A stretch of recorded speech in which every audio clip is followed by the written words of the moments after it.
bad fucking cold to us out. And by that I mean at least plus 16 or 18.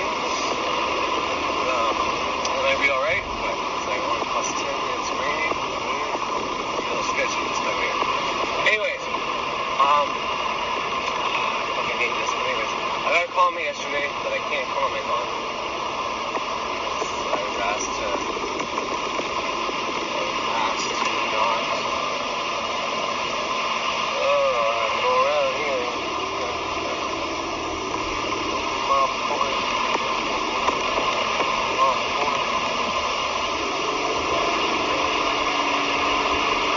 Yeah, the fire trucks are fucking there and shit. Okay.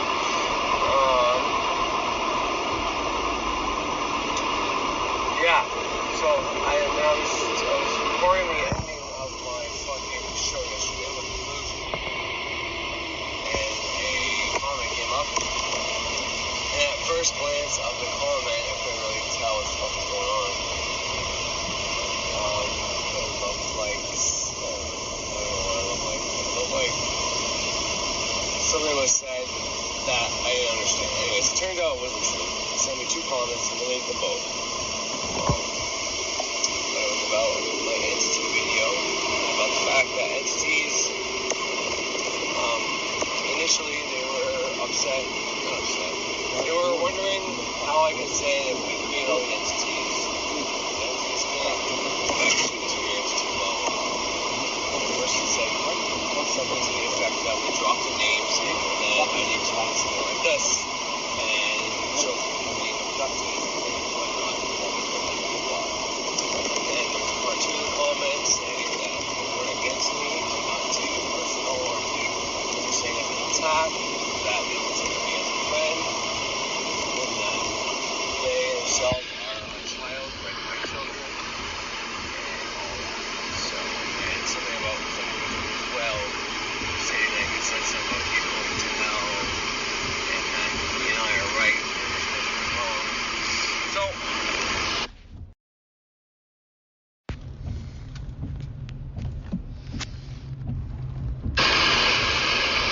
I said I was going to comment on it, and I left a message saying to this person that I won't comment on it. Thank you for your comment and your viewing my videos. Thank you for your comment and watching the videos. And the only thing I will say is, regardless, well, I mentioned by regardless if you think they're man-made entities or not man-made entities, or they're entities from wherever in the realm of the planet.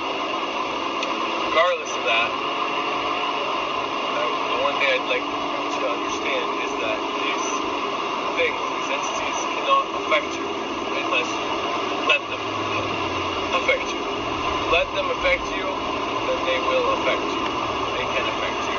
Once you allow them in, they can attach themselves to you. They can feed off of you by way of you. Giving your fear up to them. And standing for a love entity. Just love someone in your life. But, maybe there's deceitful love entities out there that force people to be in love when they shouldn't be, and they'll do what they fucked over just so they can feed off their love. I don't know. But the point is, just like a love entity, these entities are going to make you feel things, say things that allow them to get energy from you, whether that's love or fear. More often than not, it's going to be fear, but you know what I mean? So, if you allow these fucking things in, then they can affect you. If you don't allow these things in, then they cannot affect you. It really comes down to that. You are at your very base, at the very bottom of your nature, at your very essence, at your very lowest level, whatever you want to call it. Whether you know it or not, you are protected from these things. The problem is, if you watch TV shows where hauntings happen, people are affected, whether they want to or not, things like the Bible, and their spirituality, they say the devil can possess you, if you don't believe God is strong enough, which, there's some kind of truth to that, but it's not. See, as a kid, one of the things that made me keep believing in God was the fear of the devil possession. Okay? I was told as a child that if you don't believe in God, you are more likely to get possessed by the devil. The devil can come and possess you. Those are the exact words from my mother, teachers, and priests. This is nothing against my mother. She was just telling me what. Yeah, new subscriber. Nice. Lilith Kalulin. I like the name. Thank you for subscribing, Lilith. Lilith Kalulin. I really like Lilith. That's the name, by the way. So thank you. It's fucking sick. I was at 79 yesterday. Went down to 78 now. Back at 79, baby. Woo! Can't nobody take my pride. Can't nobody hold this ceremonial witch down. Oh no. I've got to keep on growing in subscriber count. That didn't rhyme or make sense at all, but, anyways, thank you. Where the fuck was I going with that? I don't even know what the last thing I said now. I'm all fucking crazy today. So anyways, bring it back, bring it back, something else. Bring it back. Fuck. Oh yeah, so as a child, there's nothing against my mother. She was just telling me what she was told, what was drilled into her head as a child. But as a child, my fear of being possessed by the devil scared me enough to believe in the God. And that wasn't the only reason I believed in God. I'm not saying that. I was very adamant and a very good advocator and catalyst for Christianity and my God and Jesus and a whole bunch of shit. I was really into it. I still like learning about it, to be completely honest. I don't believe it anymore, but I still like learning about it. And once again, what happens if you have an entity attacking you? What happens if there's a thought form attacking you? What happens if you think you're cursed? What happens if you have a run of bad luck? What do you need to do? Well, you need to grab a black fucking candle, or any color candle that you think is going to work. You need to do a spell, a ritual, something to show your mind that you are taking care of what's going on. You take care of your business. You're handling it. And you are going to get rid of this fucking curse. And it will be so. It will be gone. You will get rid of it. So, symbolic gesture, right? So, to keep devil possession from happening, as long as you have a strong belief in God, you can keep the devil away. The minute you don't have a strong belief in God, the devil can come. This is something that has been programmed into you, so it's more likely to happen. It is actually real. Well, there's some entity called the devil that's going to come and take over your body. Now, that being said, is there a thought form out there called the devil, Satan, Lucifer, that has the potential to take over a human being's body, especially if they have programming since a child that if they don't believe in God, they can be inhabited by this being? Of course there is. There's too many people out there that believe it for it not to be a thought form. It's just like all the fucking mythos and the religions are talking about. These things all exist. Not in the way the Bible describes them, but because of the Bible being a book out there, it's been around for God only knows how long. All these characters, all these stories, all these things exist because they exist in our minds. And our minds is like its own little galaxy by itself. But it is below us. It's not above us. So this is just more proof of why I say these entities can't attack you unless you allow them. If you allow them power, if you think they have more power than you, then you are allowing that to happen. Now, if you listen to me, you do your own research. You don't believe me. You don't have to believe me. I don't want you to believe me. Go out there and do your own fucking research. Go see what all the fucking greats have said at one time. Go see what different philosophers and the mythos teach. Like even in the movies, for example, from the Remember the Titans movies, where if people aren't praying for Zeus and the rest of the Olympians, this is why Hades has the idea to scare them into loving them. He's like, you can use their fear just like we can use their love, right? right? This is what Monsters Inc. ends up doing, right? They go around scaring the fucking people for their energy. They have an energy crisis. This is how they fuel their cities, right? Fear. They find out that love is better. Zeus already knows love is better than fear. Right? He said, well, if you're not going to love us, then let's make them fear us. And with their fear, we can survive. Because if the humans aren't thinking about us, then that's our death.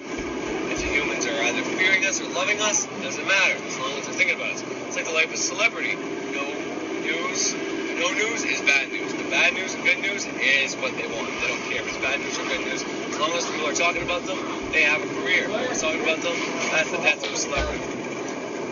See the correlation with all these fucking things? Okay?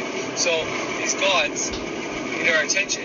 The humans outlived the gods, the Olympians. The Olympians all ended up dying eventually because the humans no longer prayed for them, no longer needed them, no longer loved them. They realized their power. They realized that they were the ones fueling these gods, these deities. We used these gods and these deities for so long to answer and personify and explain everything that we've ever needed to explain before our brains got to a certain level of development. We use these gods as a way to explain different stories and different ways things came about. But then we got to a certain point where it's like, okay, it doesn't really make sense anymore to make a god about everything. Like, how did this happen? This happened. Well, the god of this made it. The god of this made it. Well, it doesn't really make sense to do that anymore because now we're a little bit smarter. Whatever the case is, who the fuck knows? I don't know. I'm just saying. The point of my story right now is just like the gods, just like the demons, just like copper. I'm on a highway that's watched by the airs for speeders. I see something fucking pretty low. See, I can look up for pops. Fucking there. I see something pretty low there though. It's looking around. So. Anyways, it's an 80, so I'll go on. Oh, I don't know, my cruise control. But anyway, so the point of all this is simply to state that the gods, the demons, the devils, the everything is in our mind. And it's real. They're real. They are thought forms. And these thought forms don't just live in our minds. They can come out of our minds and influence us to do things. In fact, all our thoughts that pertain to these certain subjects might come from these fucking deities, these beings. Who the fuck knows? Maybe they're the ones that originate thoughts. This is why they're thought forms. This is why they can be created. Maybe it was their idea for us to create them. I don't know. But the fact that we created them tells me that we have more power than them. We don't create these entities, these mythos, these deities, and then the deities are more powerful than us. That's not how this works. If we create something, then we're more powerful than them. Now, over time, just like your children, right? Eventually your children become more powerful than you because of their age. But as long as you transform yourself to become wise in your old age and not just be useless and just fucking I'll throw there for a second there. Not just be useless and like, you know, you wasted your whole life and you didn't get any knowledge and you didn't get any fucking wisdom and, you know, so that you have something to trade with when you're older. It's like, that's my plan. When I'm old and I can't fucking move around, it's gonna happen. Like, I'm gonna be a good looking fucking old man. I'm gonna be a great, physically strong old man up until the point where, you know, that's just not possible. But like, I'm gonna break the fucking records for the best looking, best agile, strongest fucking old fucking geezer there is, alright? Simple as that. That being said, there's gonna come to a point where I'm not gonna be able to beat Saturn anymore. Saturn's gonna help me up and help me out as long as he can and show us that, okay, Corey, we cheated this shit enough. Now it's time to, you know, pay back Mother Earth, give her back your body, let someone else inhabit it. You know, there you can go and you can go tired. Anyways, but the point is whenever my kids are gonna need me, I'm not gonna let something like the fact that I'm old and weak and can't do much stop me from being of value and of use. My fucking brain, my knowledge is gonna be off the fucking charts. Alright? I might even be able to levitate my old ass body around if I have to. Just fucking float around. Fuck a wheelchair. Fuck this, fuck that. I'm just gonna fucking float around, motherfucker. Levitate. And then fucking use telekinesis to fucking pull my pants down and shit wipe my ass so I don't need the pens, and, you know, fucking be able to dye my own fucking hair without using my hands. Oh, yeah, then I'm gonna have it locked down, alright? Keep watching my channel until then. If YouTube's still around when I'm a geezer, I'll teach everybody my techniques and show everybody. But anyways, point is, Trade, you gotta, well, that small segue or whatever you call it that I just did. The point of that is, you know, when you get older, don't waste your life away. If you are going to be a burden on your family, please have something. Big crybaby today. You're just a big crybaby.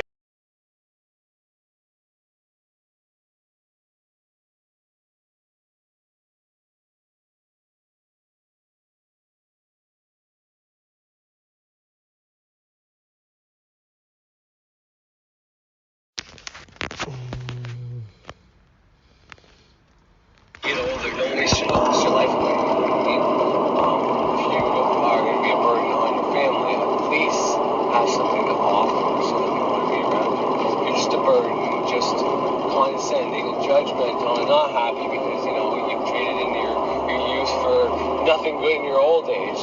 Or if you actually traded in your youth and you have all this knowledge and wisdom and you are of use and value and your kids don't mind having you around because, well, you babysit their kids and you can teach their kids some shit, you know.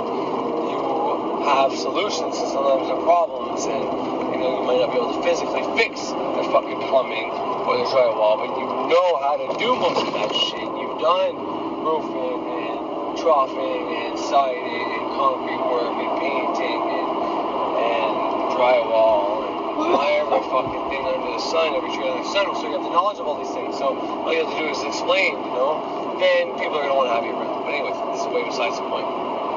But the point, a simple point I was trying to illustrate there, because I'm worried. I don't like the fact that there's so much info out there that state that we have these entities in these other realms, whether it be alien entities or just straight up fear of inorganic beings in other realms that can somehow get us to fucking disappear or something like that. And it's no one's fucking fault.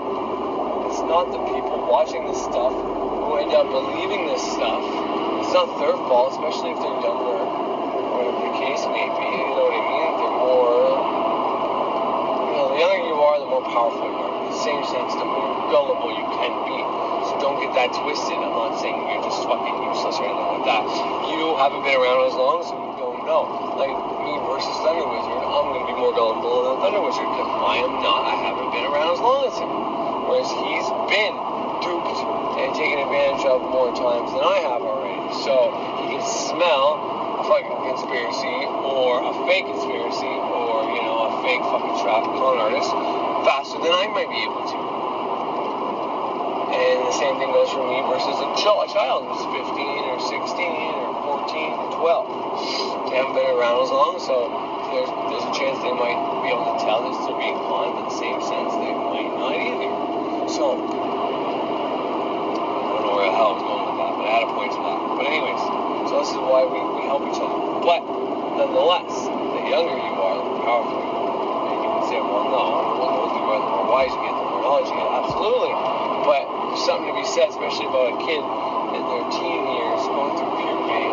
They have a whole lot of emotions that are just like raw energy. Like, I've seen some weird things happen around my oldest and my second oldest. I've seen some weird things on the internet, but that could have been fake. Like, who the fuck knows? But then I've seen weird things happen around my kids that are very similar. Things moving, things breaking, lights popping, whenever they get frustrated, you know, like straight up, like so much emotion that it's busting at the seams. You know what I mean? So, yeah, there's something there too. Anyways, that was just to illustrate the point that, you know, if you're a young enough person getting into the occult, well, that's awesome. But, you know, getting control of your emotions is going to be hard if you're going through puberty. No doubt about it. But if you are, you can probably do some pretty amazing things if you cultivate some discipline at a young age. I'm not telling you need to. I think it's better if you just live your life and enjoy it and all that. But, you know, these are the times where you have to carve out what you want to be or become according to whoever. But anyways, I think we're gonna just bounce off this topic and go to the next one there. Yeah. I haven't listened to what I already recorded yet. And since I can't use her comment to discuss because she asked me, and I'm not gonna go against what she asked me. But she gave a few examples of people, but I'm not gonna. I mean, I'm gonna look it up when I get a chance, but I'll probably end up putting this video up before you look that up. But a lot of people like to take facts like the amount of kids that go missing in a year, and then they like to, if they're an alien conspiracy, they like to tie it to alien conspiracy, or elite conspiracy, or, you know, reptilian conspiracy, all the people that go missing, all that, whatever. But, and I don't like saying this whatsoever, but one thing you gotta put into account for this, it's the evil of the human being that comes into account here. Some of these children go missing. Some of them, there's big kids that run away from home, big kids that literally disappear and come back, some that never come back. But there's a big number of these kids that are homeless on the street, that are missing by their parents, but it's because they couldn't live there anymore, because they could do drugs, could do whatever. Parents aren't going to say the whole story because that shit is the news and they don't want always to know. Some parents will. Some parents will put out things saying, I don't care what you're doing, whatever, just come back home, you know. But a lot of these facts aren't, what missing people aren't completely followed through on. They just have the number of missing people and they add it to that. Now, there are some legitimate missing people that we have no idea what the fuck's going on. But there's a lot of them that kids are sold to other people. Kids are stolen to be sold to other people.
Like I said, leave home, run away. I mean, even in Cornwall, there's been these guys who report their girlfriends or wives missing, and they say that, oh, the natives on the island fucking kidnapped her. It's like, no, your girlfriend went away from you because you're too possessive. She went to Cornwall Island to party with a bunch of natives. She wasn't fucking missing, and she knew exactly what she was doing. But this is what I'm trying to say. There's a lot of fucking things that come to effect here. But to people who make conspiracies, that doesn't matter. And sometimes it's not even their fault. They don't know all that, and they can't get past their programming or their belief systems to decide to, well, let's look in to see what's really going on with some of these missing cases. It's like, no, big fucking number of like 100 million kids are gone in the U.S. or whatever the case is. All right. And they don't take into account that a kid is not fucking everything under 10 or under 5.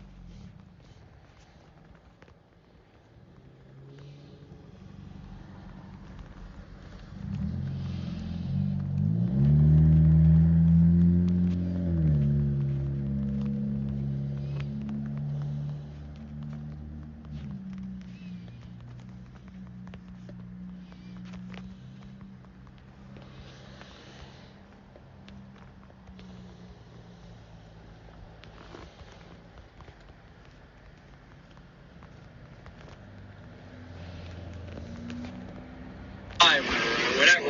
That's like everything under 19 or 18. There's a lot of that percentage that's 18. Looking to see what's really going on with some of these missing cases. It's like, no, big fucking number of like 100 billion, 100 million kids are gone in the U.S. or whatever the case is, all right. And they don't take into account that a kid is not fucking everything under 10 or under 5 or whatever. That's like everything under 19 or 18. There's a lot of that percentage of 18-year-olds and 16-year-olds that move out of their house. And the parents say they're missing, but they just don't return their parents' phone calls. You know what I mean? So there's a lot to be taken into account there. Now, I'm not saying all of those can be... I'm not saying all those stats and all those numbers can be just simply put, made, okay, made, you know...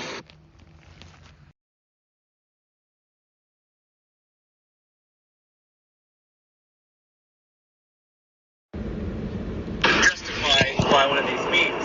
But I'm telling you, there's a hell of a lot of them that can. Now, for the rest of them, who the fuck knows? I don't know. And I'm not here to tell you that there is or isn't aliens. I'm not here to tell you that there is or isn't a conspiracy to kidnap children or whatever the case is. I'm not going to do that because I don't know. But what I do know is when it comes to the entities that make you have the bad thoughts about yourself, okay? The thoughts about yourself, your self-image, what you're going to do in life and all that. These aren't the entities that are kidnapping people. If entities are kidnapping people, which I don't think so. But anyways, people kidnap people. People do the evil. People are amazing. We're all fucking amazing, beautiful, loving. But some of us are fucking downright evil. We have both these polarities within us. And it's not hard to see. I can see even where I'm from. Some of the things people do and say are pretty fucking brutal. And to children and all that. So, once again, I'm not here to discount any of these missing children, missing whatever they just made us, blah, blah, blah, blah, blah, blah, blah. There are legitimately some parents that killed their kids and said they've gone missing to try to get away with it. And then years later they found out they were doing it for insurance. Hell, there was a fucking account in my town where that's happened. This woman owed, I mean, this is the rumors, so please don't, anybody who might listen to me and those people, I'm not judging because I don't know. But the rumor was the mother of the kid owed a lot of coke money to somebody. And she got another young man involved to come kill her kid. I think it was her daughter, but I don't remember if it was a boy or girl, to get the insurance money. Now, he was supposed to be in and out, but he ended up getting caught by the police and he's in jail right now. And whatever happened, happened. I don't know if she's out, if she never got convicted, I don't know. But those are the rumors. And a lot of people still talk about that to this day in my town. That is evil that is capable by people, not entities. We can blame entities all we want and pretend we're perfect little fucking human beings that don't do evil. But that is the furthest fucking thing from the truth.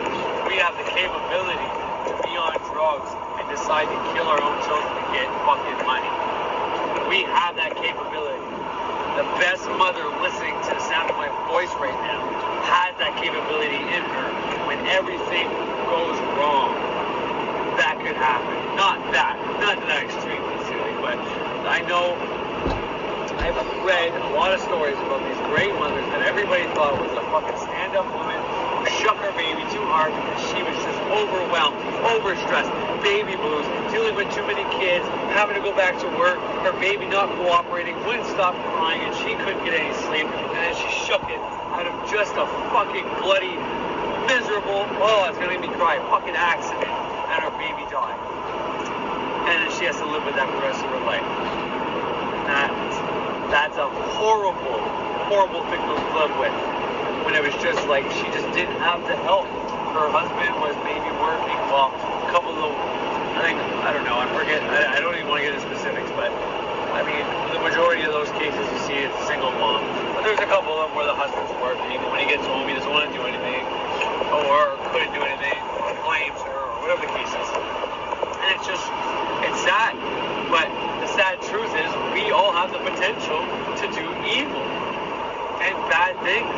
Under the right circumstances or the absolute wrong circumstances, we can be brilliant, beautiful, loving, generous. You know, tragedy happens and we all kind of pull together. We try to help our fellow human out. When tragedy isn't happening, we can be fast and judge and fucking pass condemnation on all these people, and we fast and put our fucking differences aside. But then a tragedy happens, and yet we can put our differences aside and help each other out, whatever the case is. So bad things bring out good people, and sometimes just trying to live a normal life and do the right thing all the time, or, you know, can bring out the worst in people, you know. Sometimes a beautiful brand new baby can bring out the worst in people.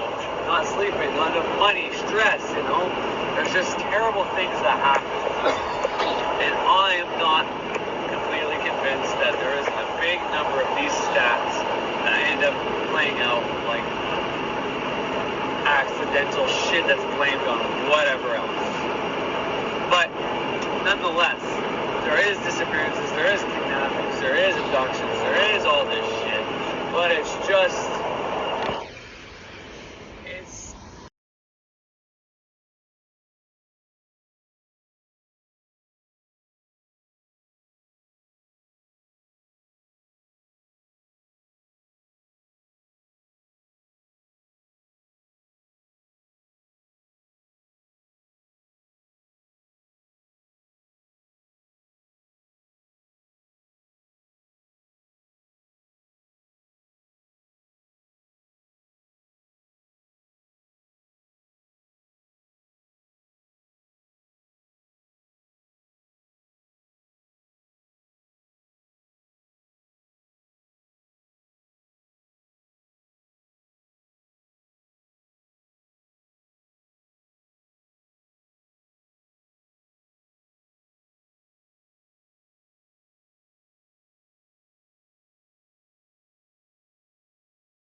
I think no matter how you look at it, it boils down to the evil of humanity that causes it.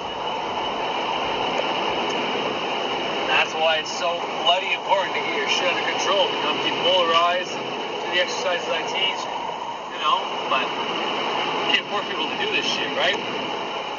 Anyways, just wanted to add that there real fast, and I'm gonna listen to it now and see what I fucking left out. Alright, what's going on, everybody?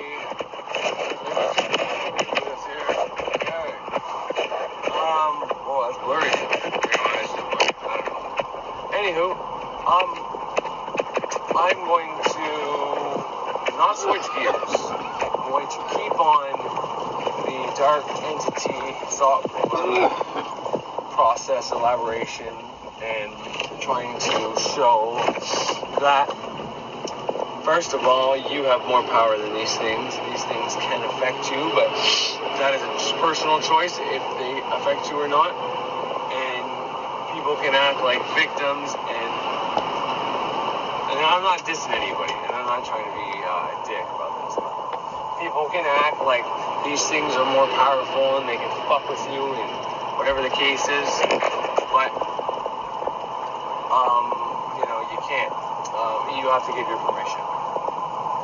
And I'm going to go as far as to say, in my personal opinion, but I don't have complete first-hand knowledge with the demonic evocations and shit like that.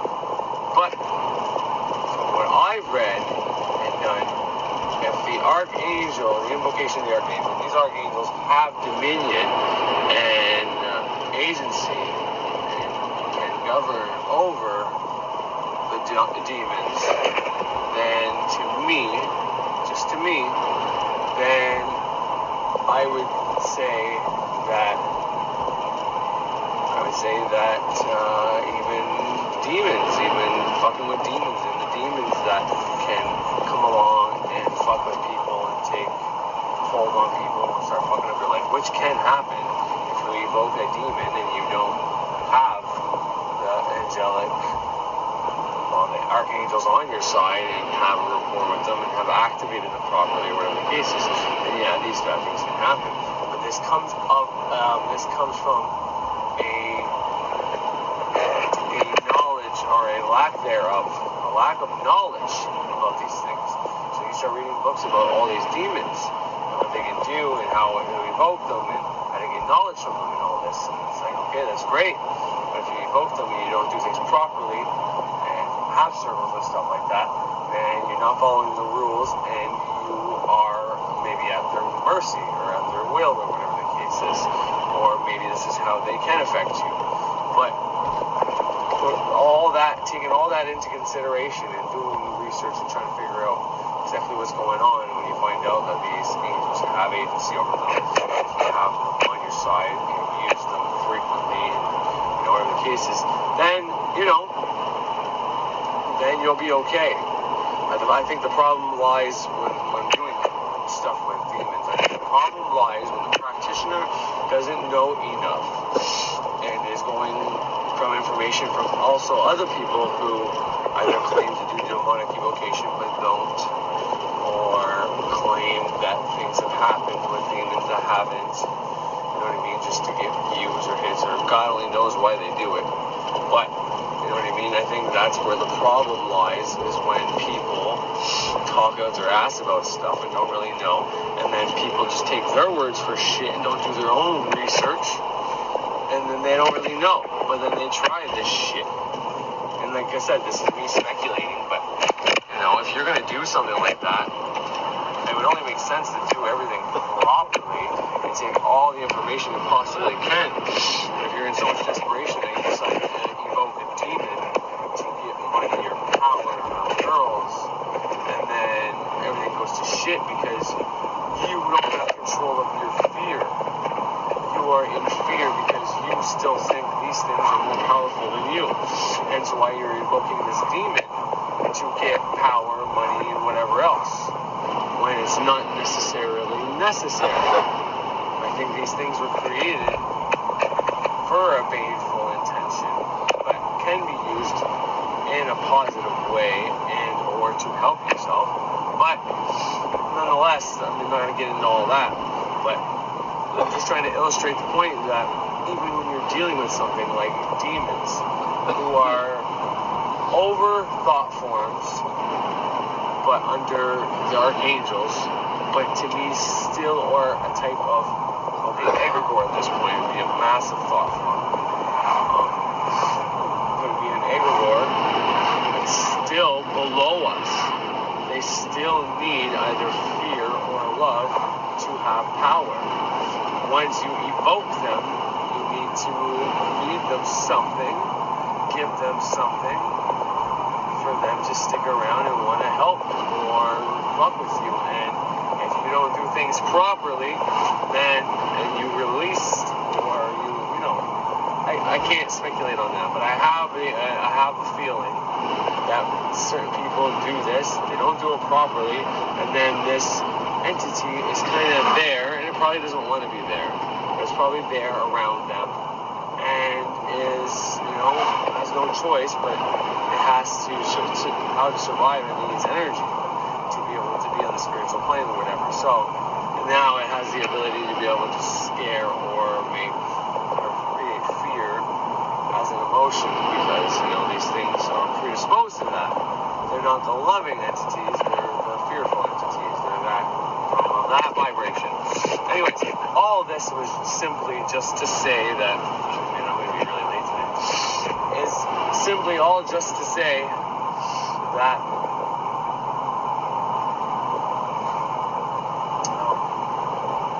sorry, I started thinking about something else. It's all just to say that I want to keep going. I'm going to keep trying to prove my point that all these entities, minus, like your nature spirits, which are your elementals, the earth elementals, and of the earth element, water spirits, fire spirits, air spirits, even potentially, all these things, all those things are of a different nature, because they're part of the elemental classification, and the elements are very powerful, raw energy, and, the elemental is like the spirit of the elements, so,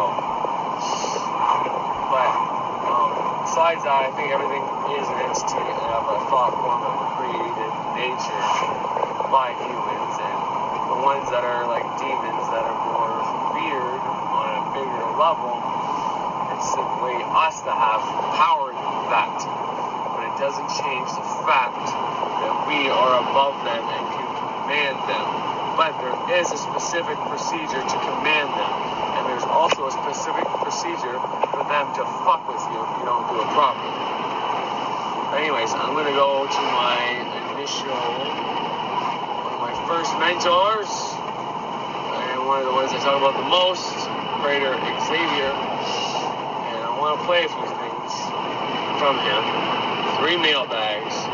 Now, I might cut some of it out and only leave what's important, but I'm also probably going to leave a few things in there that don't pertain to demonic evocation, or not demonic evocation, but entities, spirits, things of a baneful nature, dark energies, whatever. I'm gonna leave some of that shit out. That has to do with that. But there's also gonna be some things in there that, these are some of the older things that I kind of like and I might want to talk about. So anyways, that's just to let you know what you're about to hear. So I'm gonna get to the first one and go from there. Which is already a restless placement, but adding Mercury retrograde to it has made it quite unstable. As a result, there's been a lot of interruptions, distractions. I got one neighbor right now cutting the grass. I got tree crews in my backyard cutting down trees and getting ready to throw them in the wood chipper.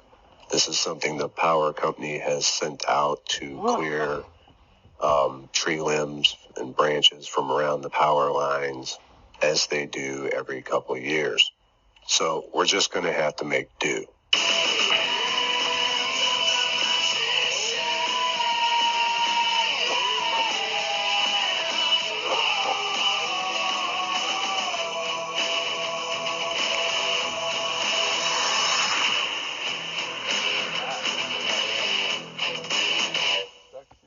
Hello, Prater Xavier.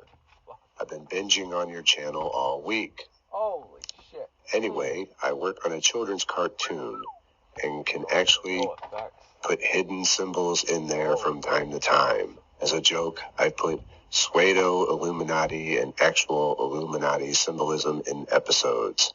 Now, I don't believe in the Illuminati and would find it very amusing if conspiracy theories existed around a show made for preschoolers. But if the Illuminati does exist, am I fueling them in some way? Or if the Illuminati only exists as a thought form, am I fueling that? Or am I just giving power to the corporate animation studio that already seems to own everything? Thanks for your time. Now, you already know that if the conspiracy theorists latch on to that, they're going to have a field day. But whether or not that's amusing, you're kind of feeding into that. My question would be, since you're in such a unique position, why not try to put empowering symbolism into your cartoons? Because the kids today are really in trouble. They need some help. They need to have their creativity fueled, to have their critical thinking bolstered instead of being dumbed down.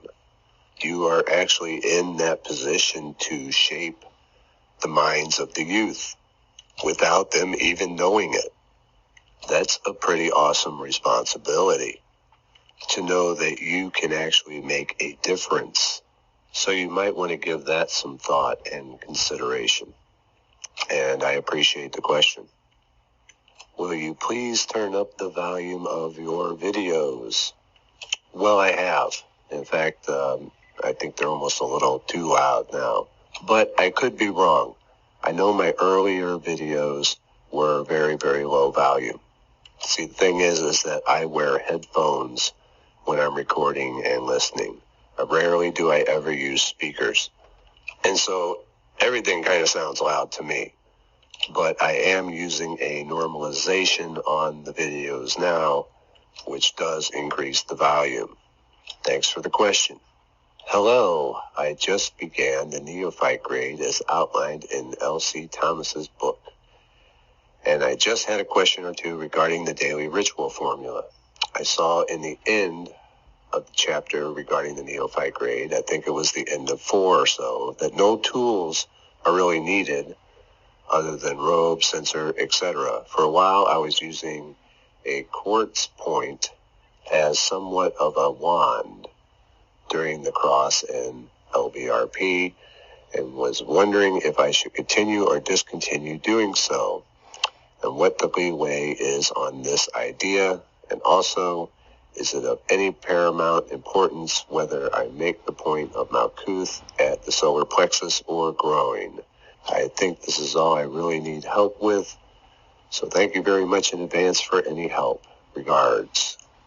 Okay, my personal opinion on this regarding the wand is, starting out in the neophyte grade, you should probably just use your fingers.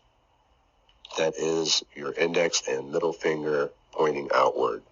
And once you get to the point where you can actually feel the energy coming out of your fingertips, then switch over to an athame, which is a ceremonial dagger.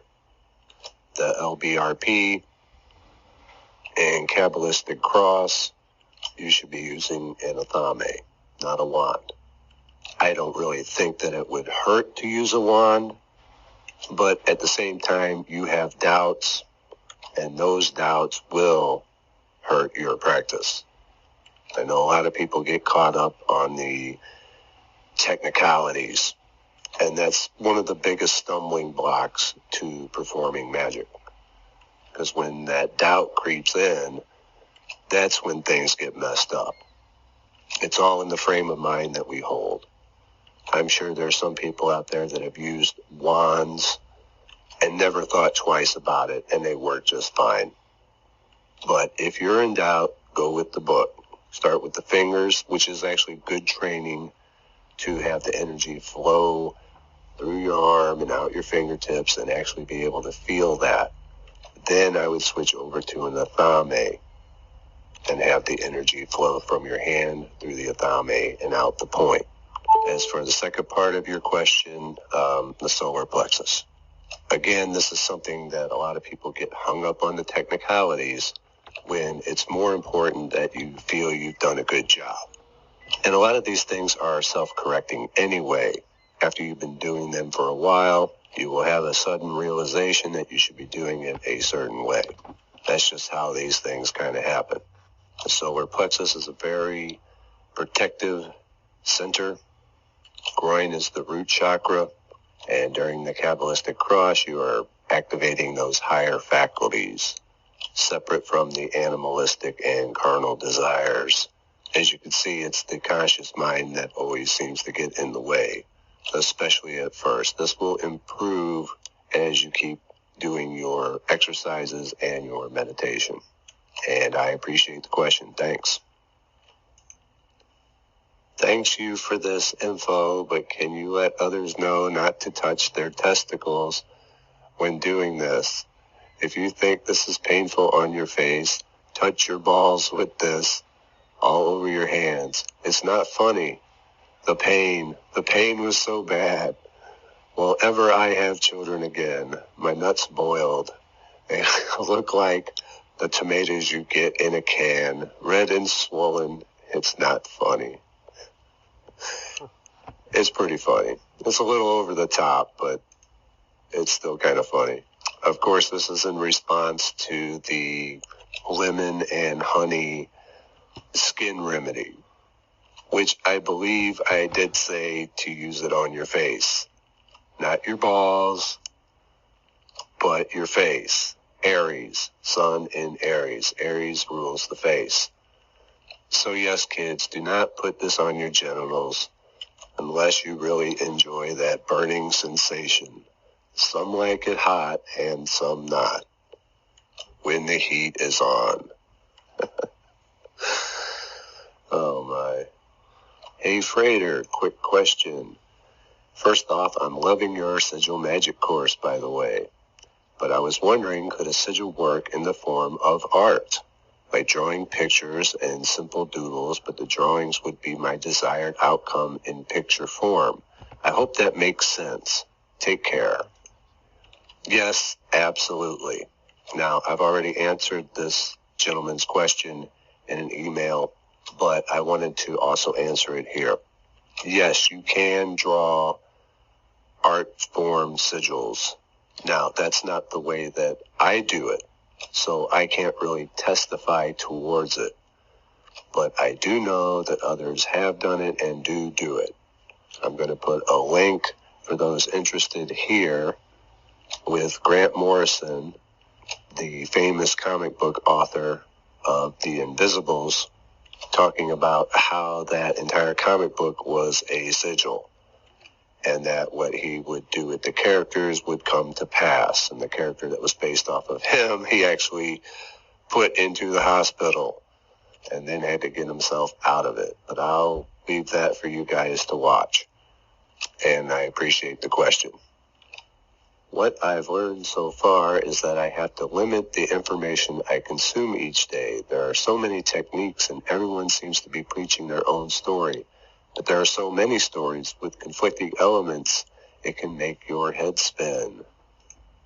Yes, there is a such thing as information overload. I know I got a lot of people saying that I take things a little slow, but there is a reason for it, and that is the reason. Too much information too quickly can be just as damaging as not enough information.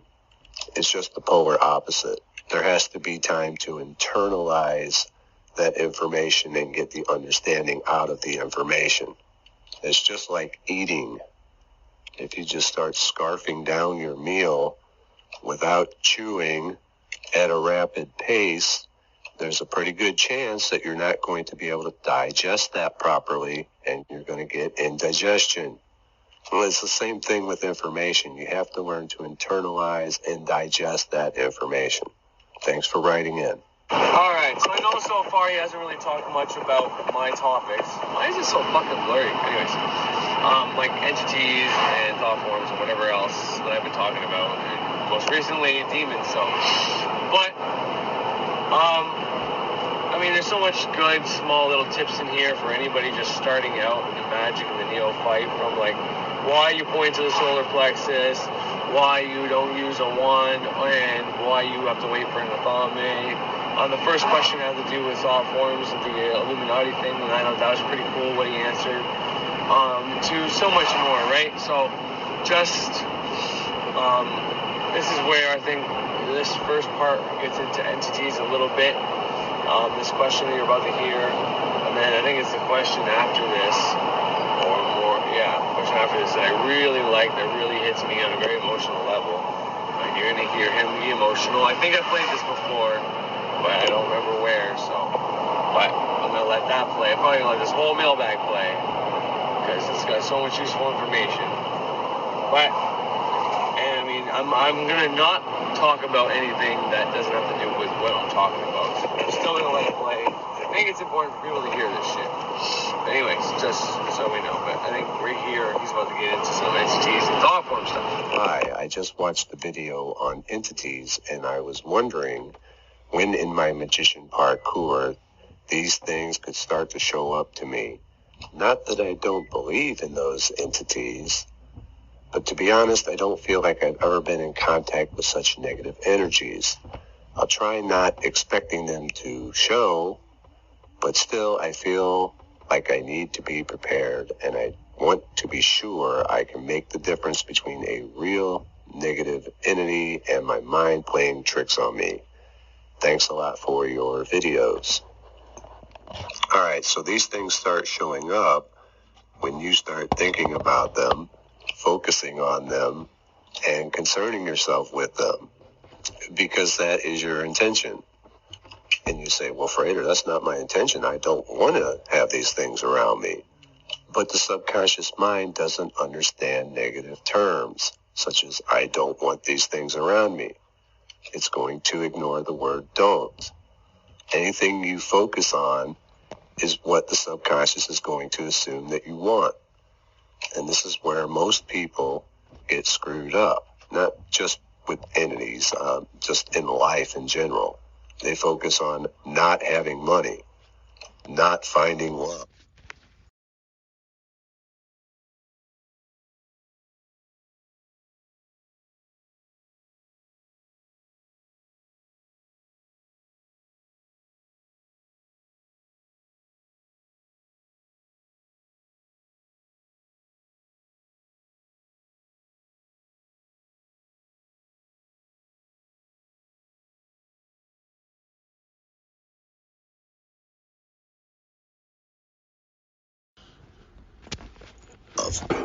They focus upon their lack, and so they get more lack, and then wonder why their life is lacking. And this is why we say that when you are focusing on something and visualizing things, that you need to do it as if you already have it, to keep you from focusing upon the lack of having it. Now, when it comes to entities, when we go to do an evocation or an invocation, we are focusing upon that entity. It's a little bit more complex than that, but not that much more elaborate. And that will draw them to you. And a lot of entities are merely thought forms that people create by dwelling on them. And Alright, I was going to try to let the man finish, but I couldn't. Especially after the last thing he just said. A lot of these entities are thought forms that people create. Couldn't let that go by. I was trying to let this whole point play it out, but I just couldn't. Obviously, you know that's my thing. That's what I talk about probably more than anything as of lately. But there's a bunch of things he said here already that are paramount. And I don't know if anybody's going to catch them all. The first thing he said was, these things will start to show up when you start to focus on them. And I've said it before, and I quite frankly got it from him, was there's a group of people that joined, these reptilian groups and didn't have problems with reptilians until they joined these groups, because that's what they focused on. Once they started focusing on reptilians and reptilians being real and whatever else, they started having problems with reptilians. Now, is it real? Is it their mind? Who the fuck knows? But it doesn't mean it's not real at all, period. Even if I could say, prove that reptilians don't exist in any way, shape, or form that these people are claiming they exist, okay? It doesn't change the fact that if you believe something is real, you focus on it. Your subconscious is so powerful and abundant and loves you so much, and this is kind of how we're created, that it will give you what you are focusing on. And the point of what I do, the point of magic, the point of witchcraft as well, but the point of harnessing these powers is to, instead of not knowing this, and when you get sad and depressed, you focus on the shit you don't have, and then you start, create that by accident. Well, instead of doing that, going forward, we focus on what we want in the present moment so that it manifests, because this is kind of how we were built. Now, all that being said, there's a few other things he said in here that are very important, such as, I already said the last part about the entities and all that, but maybe I should just leave it at that and let him finish up the idea. But I wanted to simply point out there that when you start focusing on these things, that's when you can start seeing them and having issues with them. So the more you look at stuff that has to do with people being abducted and the person putting out the content's opinion on who's doing the abducting, you are adding more energy into that and making it something more likely to happen. Now, I don't think... Anyways, I'll let Freighter finish and then I'll continue on with this. That's why I say you got to get away from the conspiracy stuff, because, next thing you know, you're focusing on reptilians and you're seeing reptilians everywhere. It happens to people. It sounds funny, but it does happen. You got so many people focusing upon that, of course they're going to exist, at least in a thought form. Next thing you know, all kinds of weird shit's happening to them. So, my advice is, if you don't have any experience with negative energies or entities bothering you or hounding you, then don't worry about it. Don't focus upon it. It need not concern you at this time. If you want to know how to deal with it, just simply practice your banishing rituals. Or if and when that time arises that you need it. Otherwise, you're just going to merely create the very problem you're seeking to avoid. And I do appreciate your question. It's a good one, thanks. I admire your sophisticated approach of spirituality. However, this comes... All right, so just by the end of that comment, you can kind of see where I get what I talk about. So, the one thing he said that I say often, and this is exactly where I got it. I didn't remember that it says this, but clearly this is exactly where I got it, because this is one of the first people I listened to. But he said, well, about reptilians, people are going to start seeing reptilians around, and I've already just stated that. But then he goes to say that with so many people focusing on reptilians, of course it's going to exist in at least a form of thought, meaning it's in all of our minds, all of our thought processes, all of our fucking collective subconscious minds, all equally at the same time. Because, yeah, you watch something enough, you watch something about reptilians a couple of times, it's not going to get into your subconscious. Your conscious is into it, it's blocking it. But after a while, you watch the same content, watch the same episode, just show somebody, whatever, you're not really paying attention. Your conscious mind already knows what's going on. It's not like the habit thing. You're doing the dishes, you've already done it so many times, so muscle memory kind of takes over, your subconscious is wide open, right? Well, then eventually this gets into your subconscious. Now, in your subconscious, as well as everybody else who's on that level, everybody subconscious knows, believes in things that reptilians are fucking real. And they are, as a form of thought. And once again, this thought form can come and do weird things in your environment. But only if you allow it. And when I say allow it, I literally mean by you focusing on it and thinking it's real, you're allowing it.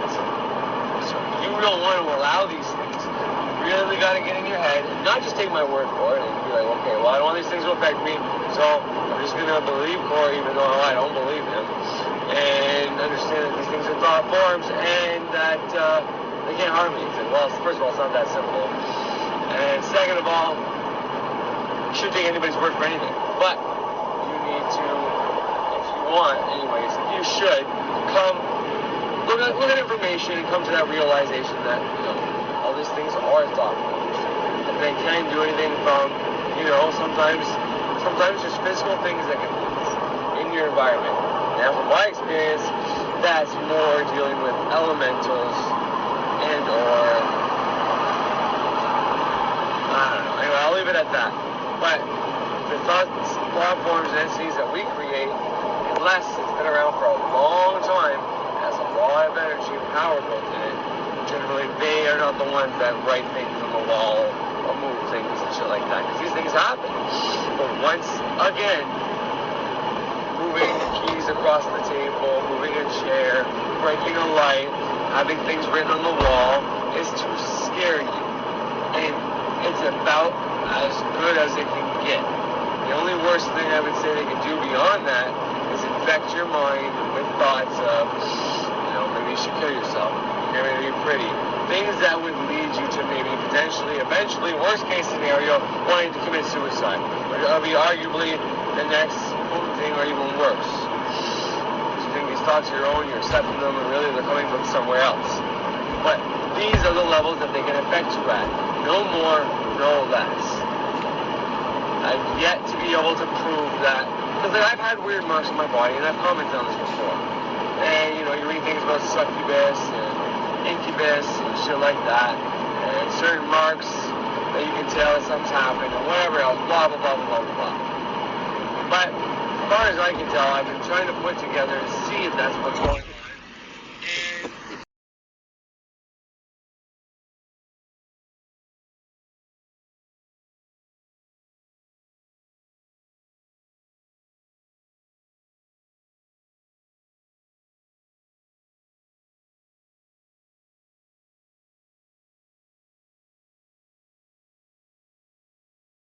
I can't be tamed. Oh shit.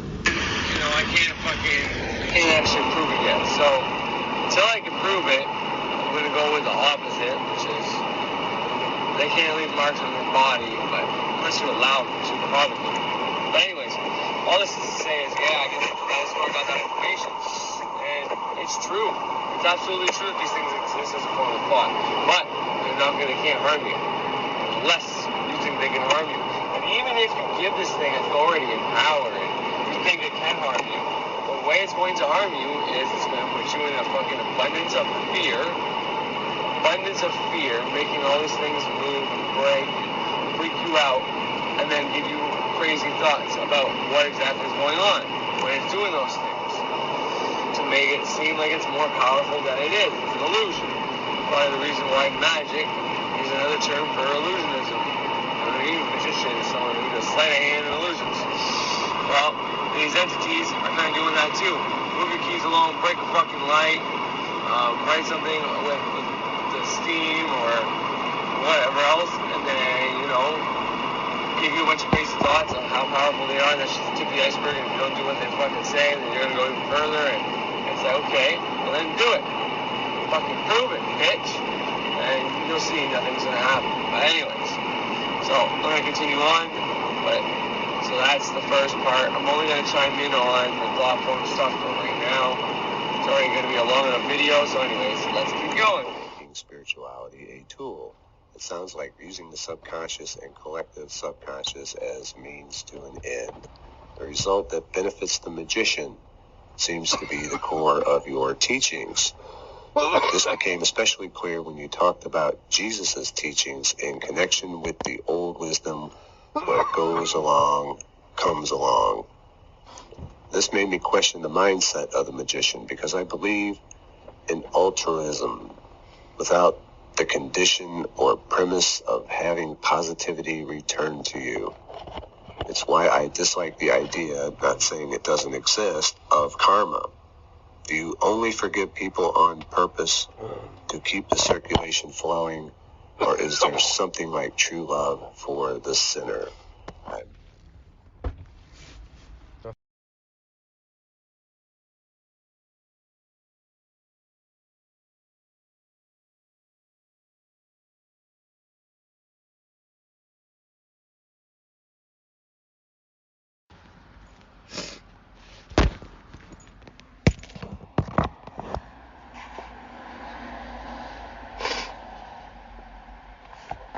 Come on, baby.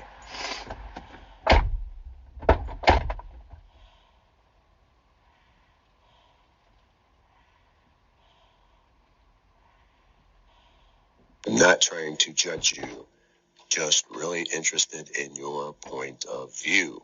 I would say that you cannot really have true selfless love for others unless you love yourself, unless you have your needs taken care of, unless you are in abundance, because that's when the cup floweth over. And when the cup floweth over, then you can share what you have with others and have a selfless compassion for them. Many of the people that go around hating on other people really have a problem with themselves and hate themselves to a degree and are just merely projecting that upon other people. Of course, there's your close friends and family, but I'm talking about just people you don't know, strangers on the street, and having genuine compassion for them. I think about all the things that I was going through in my low points before magic, when my cup was empty. I was of no use to anybody. I mean, how are you going to help somebody if you don't even know how to help yourself? If your cup is empty, what do you have to share? And so, yes, I do focus upon building up your own self-worth, your own value, adhering to the principles, creating your abundance so that your cup will floweth over, and then you can share that with others. Case in point, Freighter, I have begun the great work, and it is completely amazing. I'm not going to comment on what he just said, but I do want to say something here. Case in point means he's about to use his next testimonial as his evidence to prove what he just said is true. And it's about somebody who just started great work on May 11th, which the first time I heard this, I cried. And you'll hear in the background, Freighter Xavier is also having an emotional response where he sounds like he's also crying. May 11th is my birthday. I started recording around May, whenever I finally felt like I had full hold on this stuff to be able to teach it. But anyways, it was a lot of synchronicity with this story and how I felt. The fact that it all happened on my birthday. And then when I hear him in the background being emotional, being affected by the kind words of this person.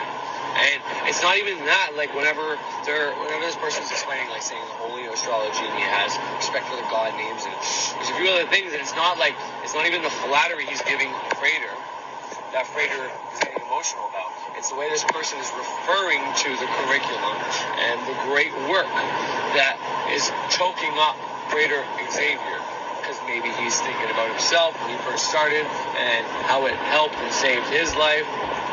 He said he was in a pretty low place. I don't know if it was in this one or a different one, but so I want to play this part. It doesn't really have anything to do with the entity part, but it's a damn good resource or a nice, how do you call that, like proof, a way to show people that anybody out there who's, I don't know why, you're probably not watching me if you think what I do is of the devil.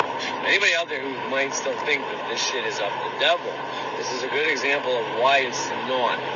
And there is shit out there that is of the devil that you can do that kind of magic. And I mean, even that is just, I'm not going to get into that.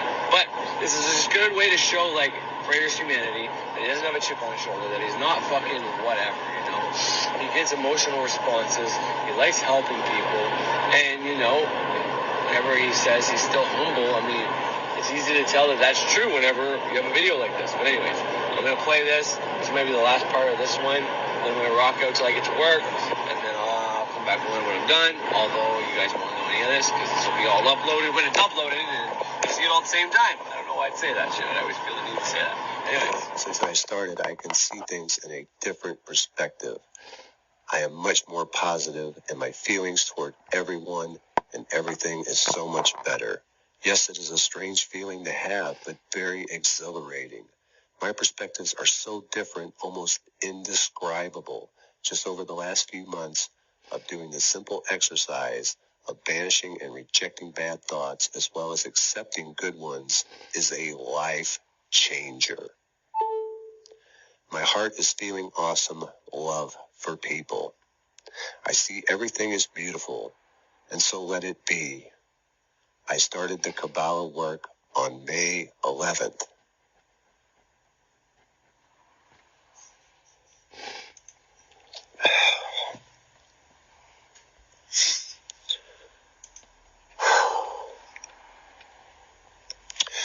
I've started researching the holy science of astrology as well, and I am feeling that my true vision is materializing before my eyes. I'm doing the banishing ritual every day and will never, ever miss a day of doing so. I feel as though something so powerful and great is in my being. I know that it will take time, and I have an incredible respect for the God names, as you have stated. My journey has begun, and I accept it. Although it is a little scary, I truly know that this is a calling and one that I must accomplish in my life.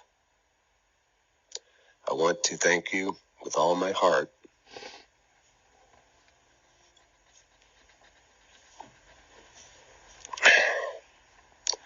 I feel you are the only person that could have awakened me. I truly know you are a great man. I will always think of you as a true, genuine human being. All of the best to you, as always. Frater, any advice you have for me will be greatly appreciated.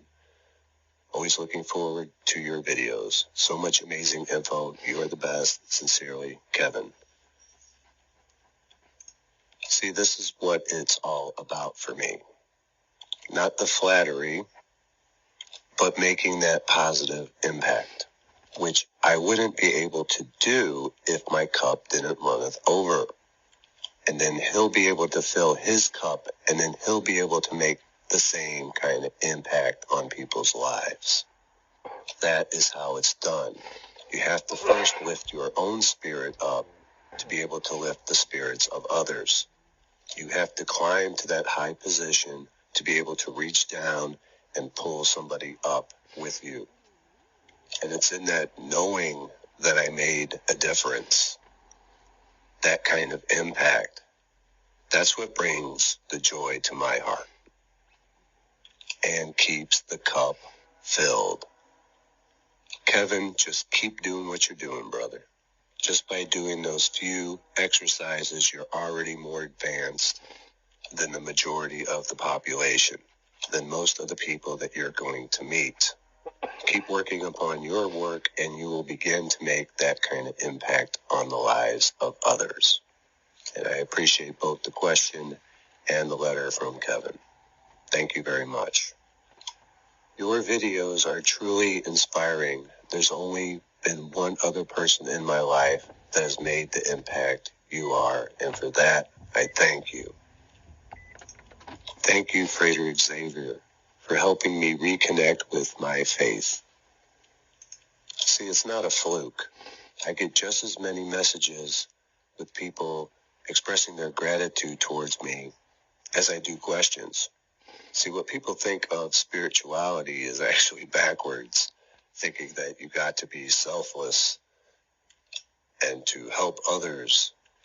That's the goal, but they don't tell you how to get there. You cannot do it if your cup is empty. They don't teach you how to fill your cup. That's the part they leave out. You have to fill your cup first and handle your own being first, and then you will make a difference. If the spirituality that most people believe in actually worked, the world wouldn't be in the condition that it's been in for so long. The thought of using magic to influence a ball game seems rather silly and sad to me. The equivalent of Christians praying for their team. Great stuff otherwise, Frater Xavier. This is, of course, in response to my NFC championship video, which was a spontaneous thing. It's not like I planned to influence it. It was just in the middle of the game, seeing what I can do. And yeah, it is somewhat silly, but Frater needs to get his kicks too. And I can afford to do so because my cup runneth over and I'm making a difference. It's not as if that's all I'm doing is influencing ball games. I am making a positive difference as previously shown. So if anyone should have the luxury of being able to screw around with their magic and influence a ball game during their time off, I would certainly think that I would qualify. And I do appreciate the comment. Thanks. And I think that's really all we have time for in this video. I will be going through a lot more of the questions after the holiday weekend and sending out reports. All right. So, yeah, that's pretty amazing to me. Like, even when I listen to it now, I get a little choked up. And he says May 11th. And then, you know, he gets choked up as it says May 11th. I don't know. To me, it's just my birthday, right? So it just, like, means something to me that I can't even explain. But nonetheless, put that aside, the way that person describes what they went through when they started the great work of soul transformation, doing reject, banish, denial, accepting the thoughts they want. It's exactly how it felt when I first started getting my first results. And that's the reason I put these videos out, because, you know, it's not simple in the sense of, when we first started, it's hard to remember to fucking banish the bad thoughts, because you've been just accepting these thoughts. Like, you get a thought and you just kind of go along with it. And you start getting mad or get sad or bad mood, and then say, oh fuck, I'm supposed to banish that. Sometimes when you're in the moment, it's very hard to banish that. The point is, it's not until you get in the habit of doing it that it becomes pretty easy. And then that's when the change starts happening. The moment that it's now a habit, and every time you get a bad thought, you say, no, I reject that and I accept that, the opposite's going to happen, whatever that may be. Don't say those words. Say you reject the bad thought you got and you accept the opposite of the bad thought you got. And, you know, I always add, I will be 100% want to be, so that it's like a spell every single time. And I always have, I am grateful, because that is gratitude is the attitude for success, and I am are very powerful fucking words. So, it's something that can't be beat. If you do it, you can do everything from changing what is a rainy day to a sunny day, to getting money deposited in your account, to having bills seemingly be paid when no one's paid it. Your car, there's so many things that I've done with that. It's incredible. The point is, once you get it as a habit, it gets done for you. You don't even have to worry about doing it anymore. It becomes automatic. Same way that when you first started using Reject, Banish, Deny, it was automatic for you to just go along with the thoughts instead of rejecting or banishing the ones you didn't want. So I'm getting tired. But the minute it becomes a habit, it just takes over, just like, like I said, like the way it worked prior to you making it a habit.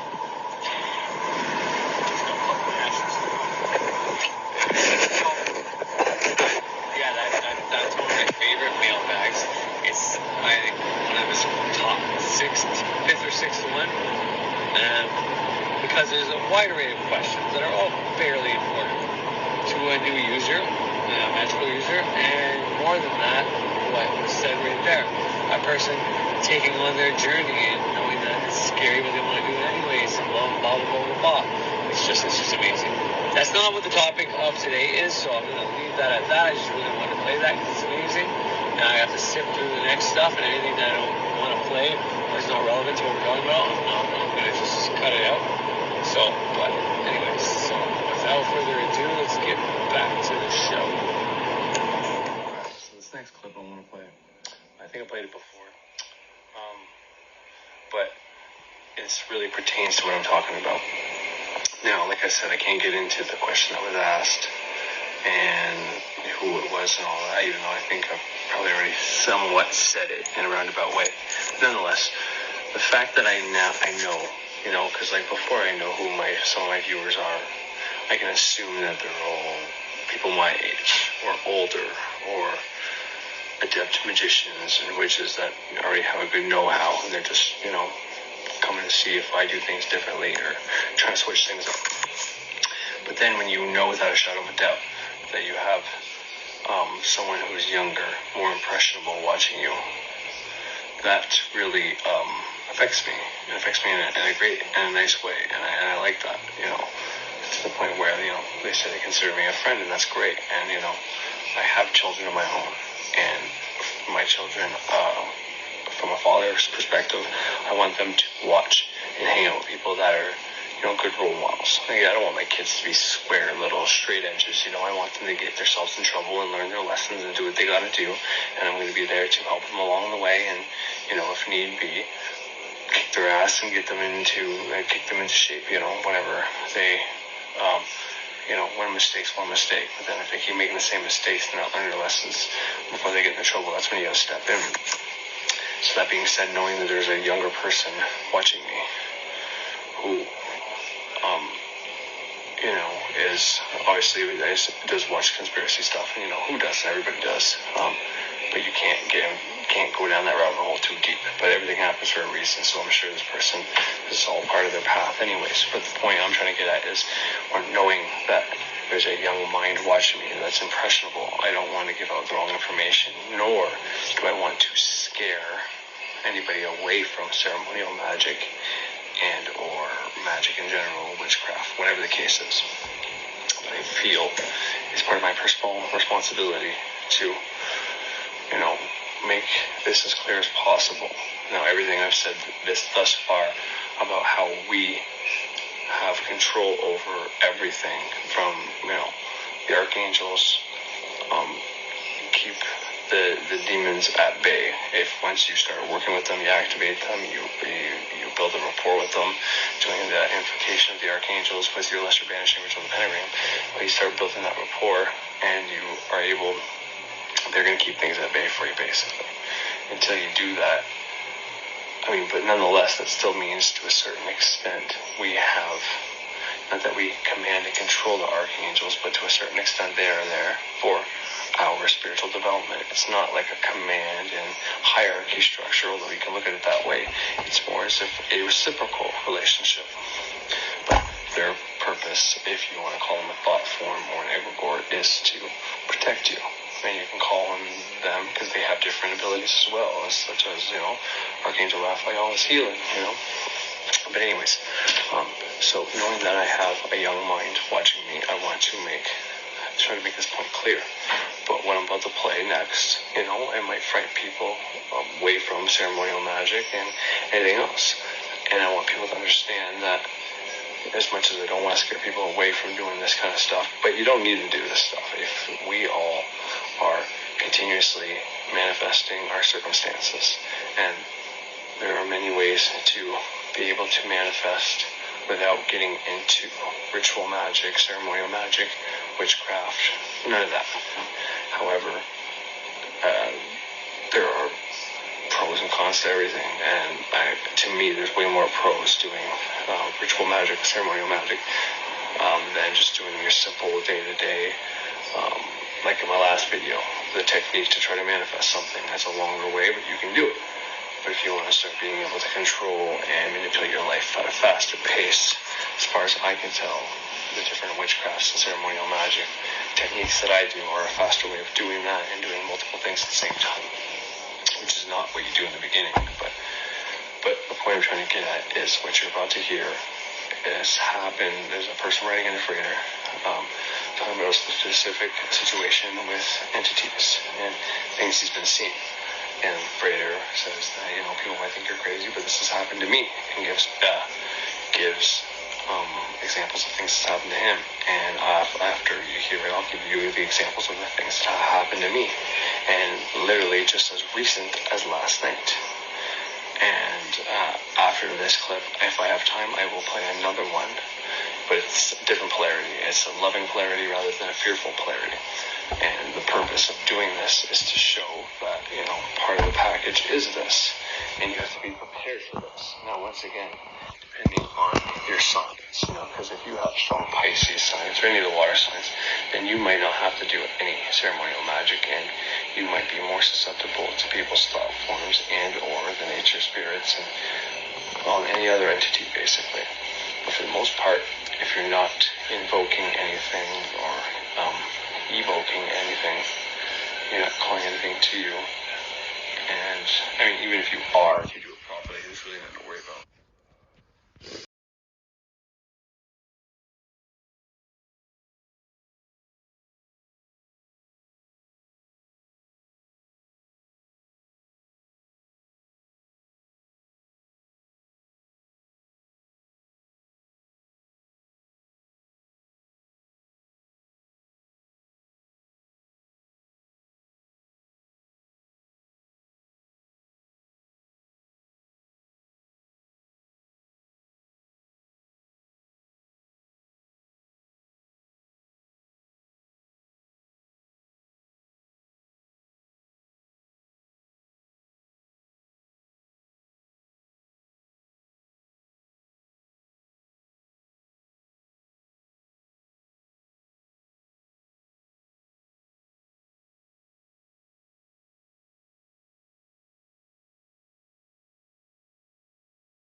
Fuck's sakes.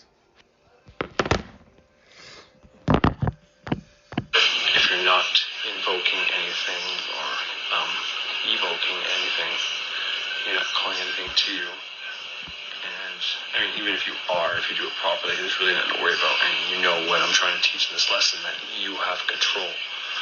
But your control starts and ends with your ability to control your emotions, meaning controlling your fear. Once you have that under control, you have nothing to worry about. But even if you are fearful and something was to happen, knowing in the back of your mind always that these things can't physically hurt you. All they can attempt to do is to try to sway your thoughts and or some of the things I already mentioned, like a light bulb breaking and, things sliding and things being written in places or whatever. But as far as that goes, that's just to put you in fear, to feed off your fear. And once again, in my opinion, it's not even these things' fault, because these things were created to do this, either on purpose or by accident. So all they know is how to generate people's emotions on the vibration of fear, basically. So that's all they can do. And the best way for you to be able to deal with this is, well, there's many techniques, from all the symbolism ways, we're using candles, black candles, whatever, to simply just not fearing it whatsoever and using the opposite polarity to repel it away. So, anyways, I'm going to play this clip, but I just want to make it clear the reason I'm getting into this and playing all these little clips and trying to make this point, really trying to hit it home, is because of the fact that I'm aware that I have someone who's young enough, I don't know the age, I would say early to late teens, but I don't know, watching my stuff and, not worried about, but when I made an episode about entities,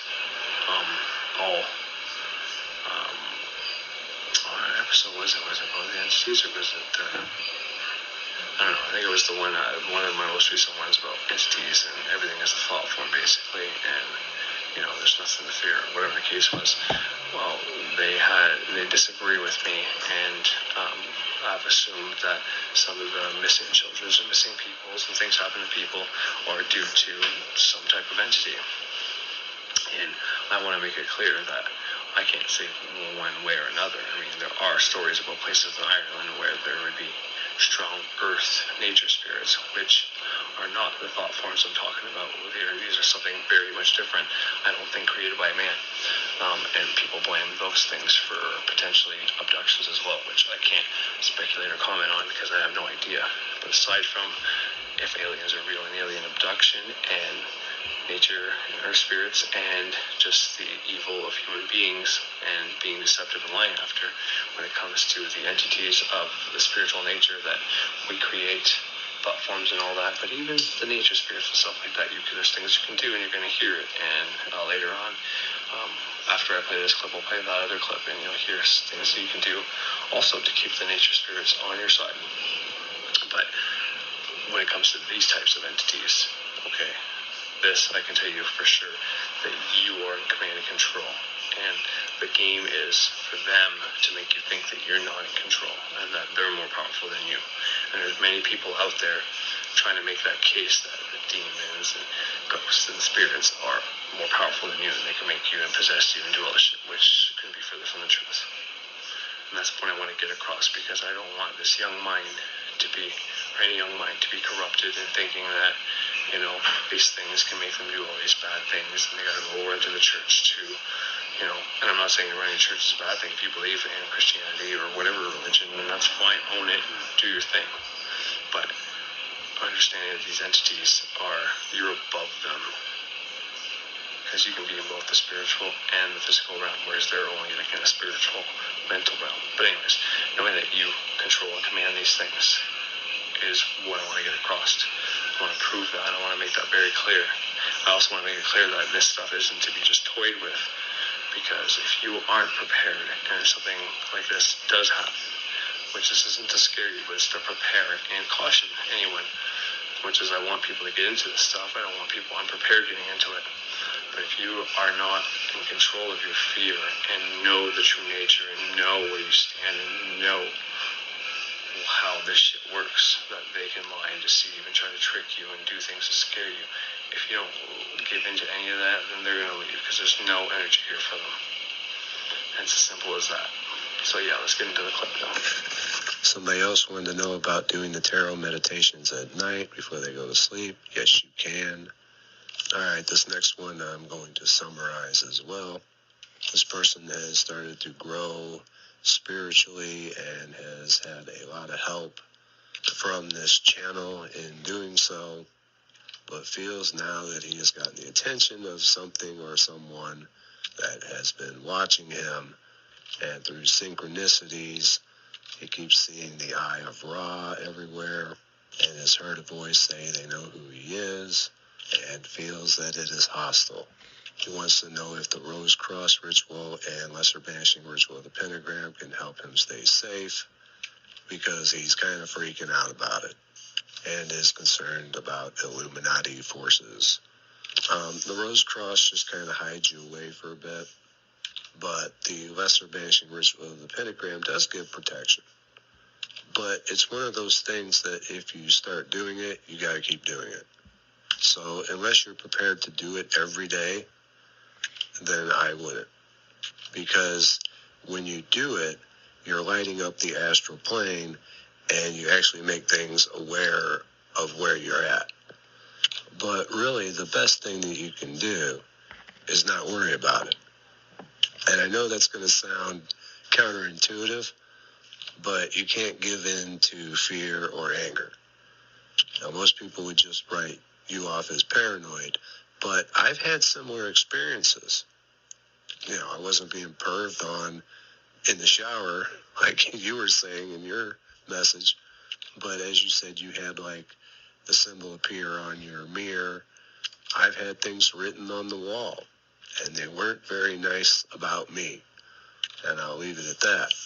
I've had dark presences on me, come to me in the middle of the night, that type of thing. So the best way I can put it is that there's a certain force that wants to keep people in low vibration. And so when somebody starts raising their vibration, the best way to keep them in a low vibration is to scare them and make them afraid, or piss them off and make them angry. I mean, just by giving it attention, you're giving it energy, whatever it may be. I mean, look, if Illuminati wanted to take you out, they'd just take you out. You know, they wouldn't dick around with all the scare tactics. They just want to keep you in low vibration. And so, real or imagined, either way, it doesn't matter, because the solution is the same. You'll have to learn to control your fear, not get angry, and ignore it to the best of your ability. If they hit you with hate, hit them with love.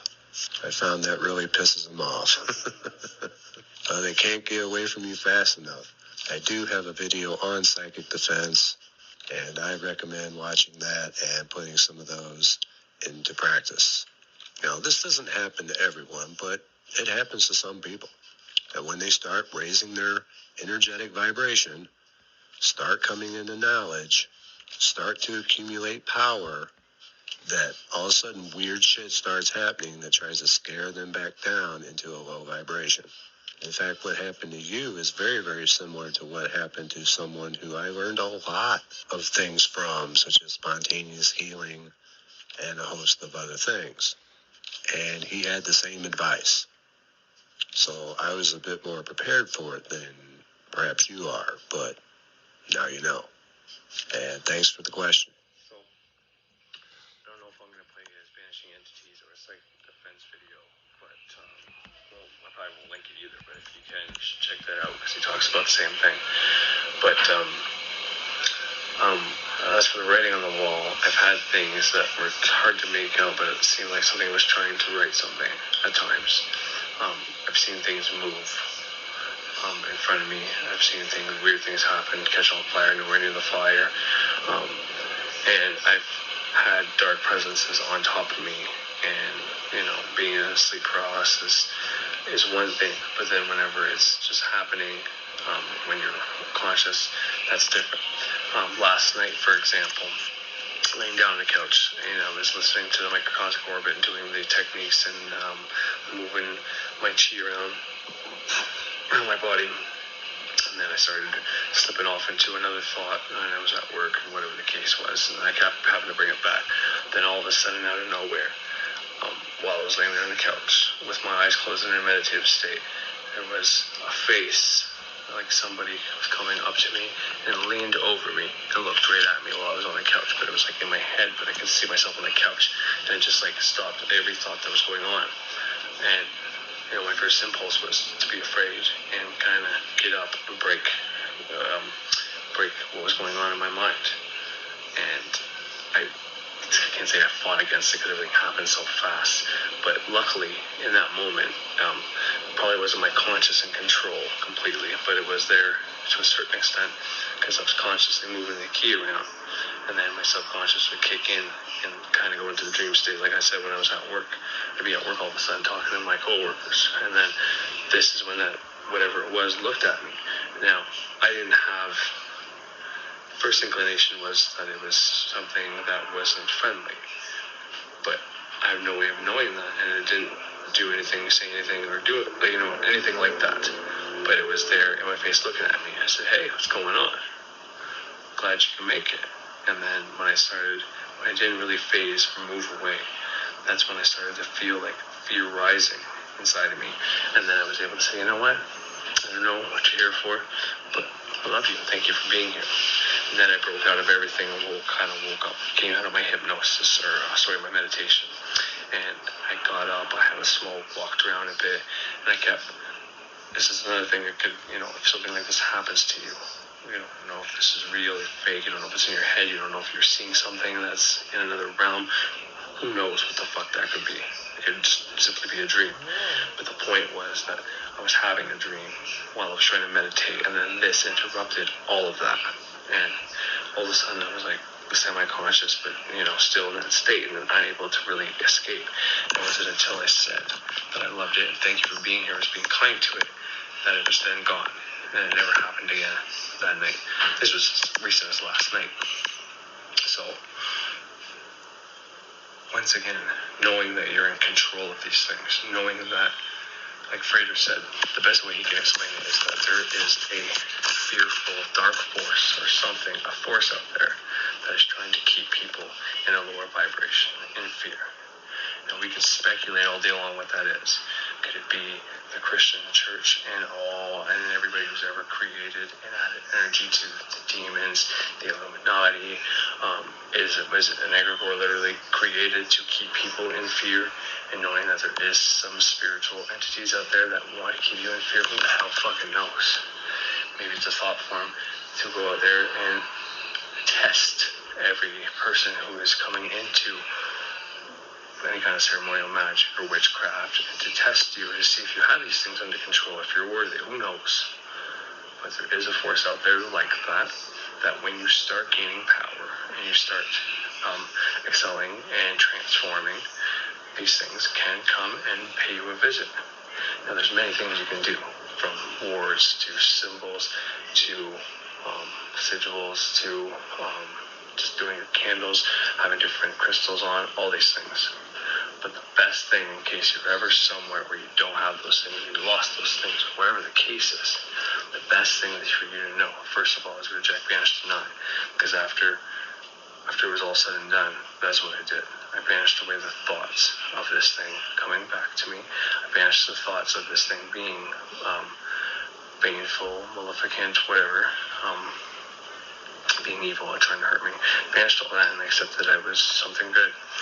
And just another thing I want to point out is when most people start this and have things like this happen to them, because this was my initial observation and conclusion of when I was having sleep paralysis and I kept having these dark forces and these dark shadows on top of me. My first initial thought was that it was evil.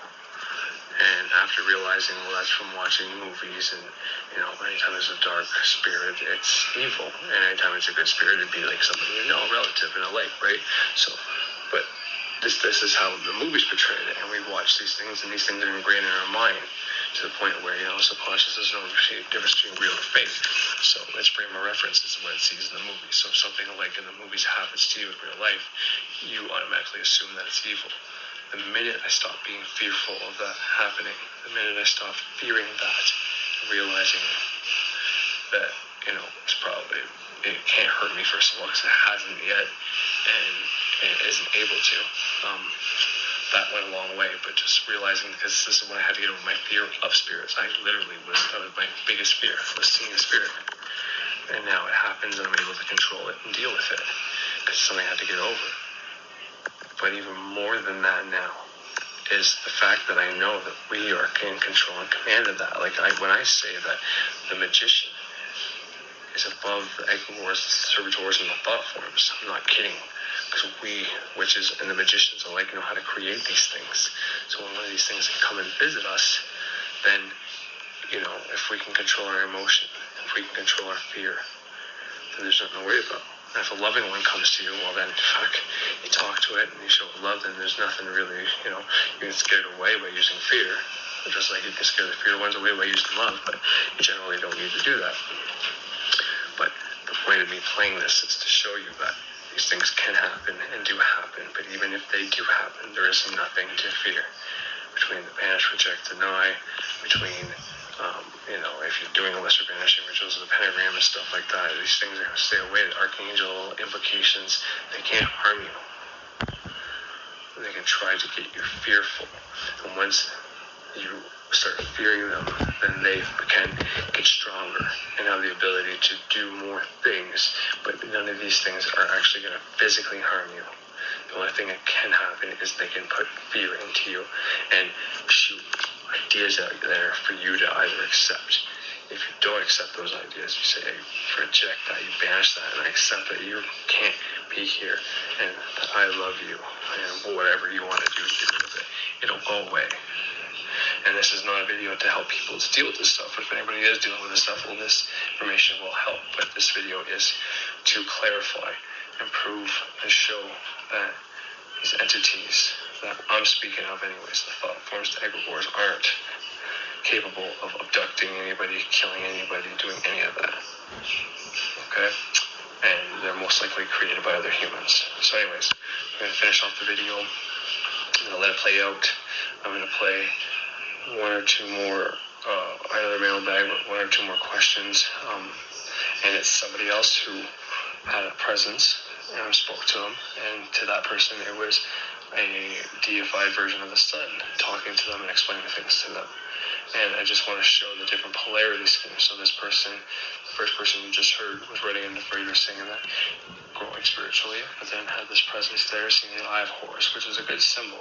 But because he had programming in him that the Eye of Horus is an Illuminati symbol and a bad symbol, not an illuminating, transformative symbol, which it is. It's not a bad symbol at all. But because he thinks it's a bad symbol, he thought those synchronicities were in line with this dark presence. And who knows if this dark presence was bad or good? I don't know. Obviously, he's painting a picture that it's bad. Could very well be. But the point I'm trying to show is that depending on your mindset and how you know what's programmed into you and what you believe, because if you can get on board with what I'm telling you, that these things can't harm you, that you're in control and there's nothing to fear, well then if you ever do have something like this happen, then you aren't going to be like this person writing into Frater and explaining how scared you are of what's going on and trying to get help. You might be like the other one, able to communicate with it and get advice from it. So I'm going to play that. That's going to be the end of the video. I'm not going to come on and probably chime in after that because I'm already at like 90 minutes. But I hope you enjoyed. And yeah, have yourselves a great fucking night. Thank you to everybody who comments and subscribes, and keep them coming. And I really do appreciate it. And I'll try to keep the videos flowing really good too. Behind the podcast already, so the next podcast might be a double if I can put these two videos into one.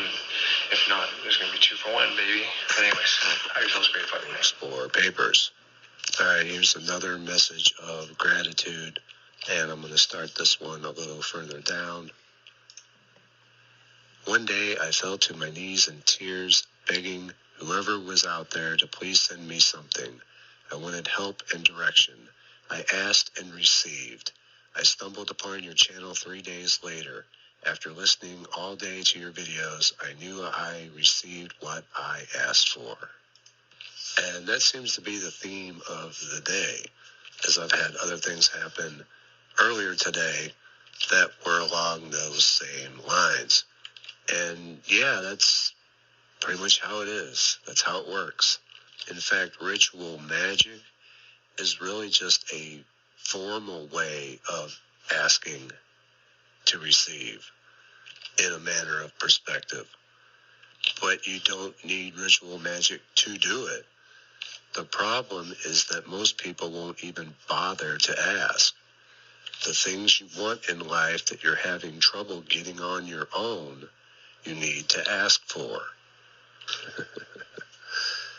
And what a great message, and I'm certainly being humbled by the spirits today, that people would be led to me for the help that they seek. As I said, you'd think I'd be used to it by now, but, it still kind of blows my mind. I just love the synchronicity of it all, how everything just works and fits together. And thank you so much for sharing that.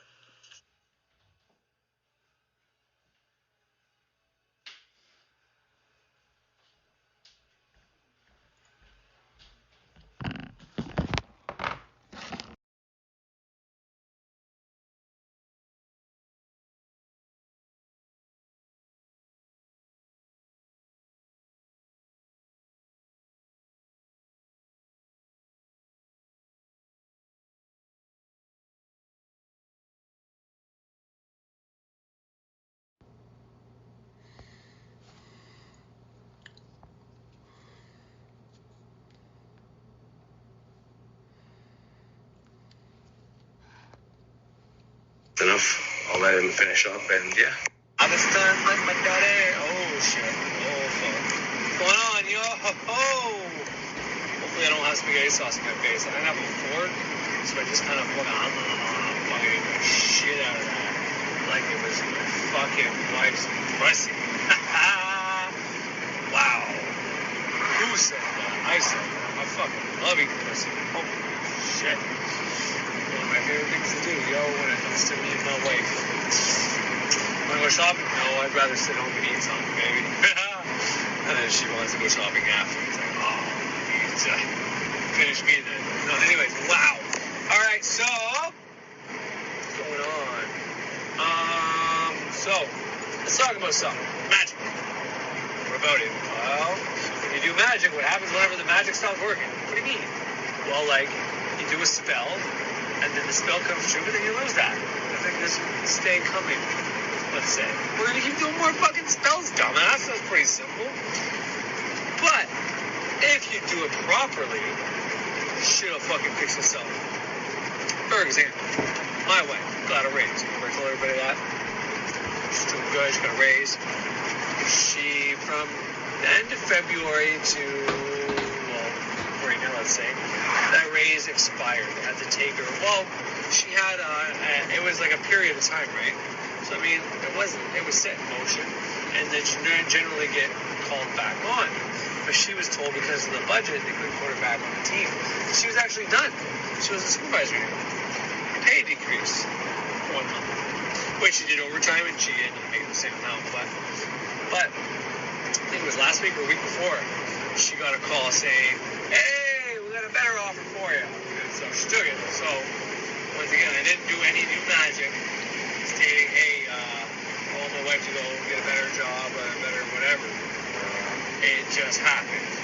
Because if you do your magic right, if you put enough energy into, for example, my wife being a supervisor, getting the job she wants, then that's been created on the astral.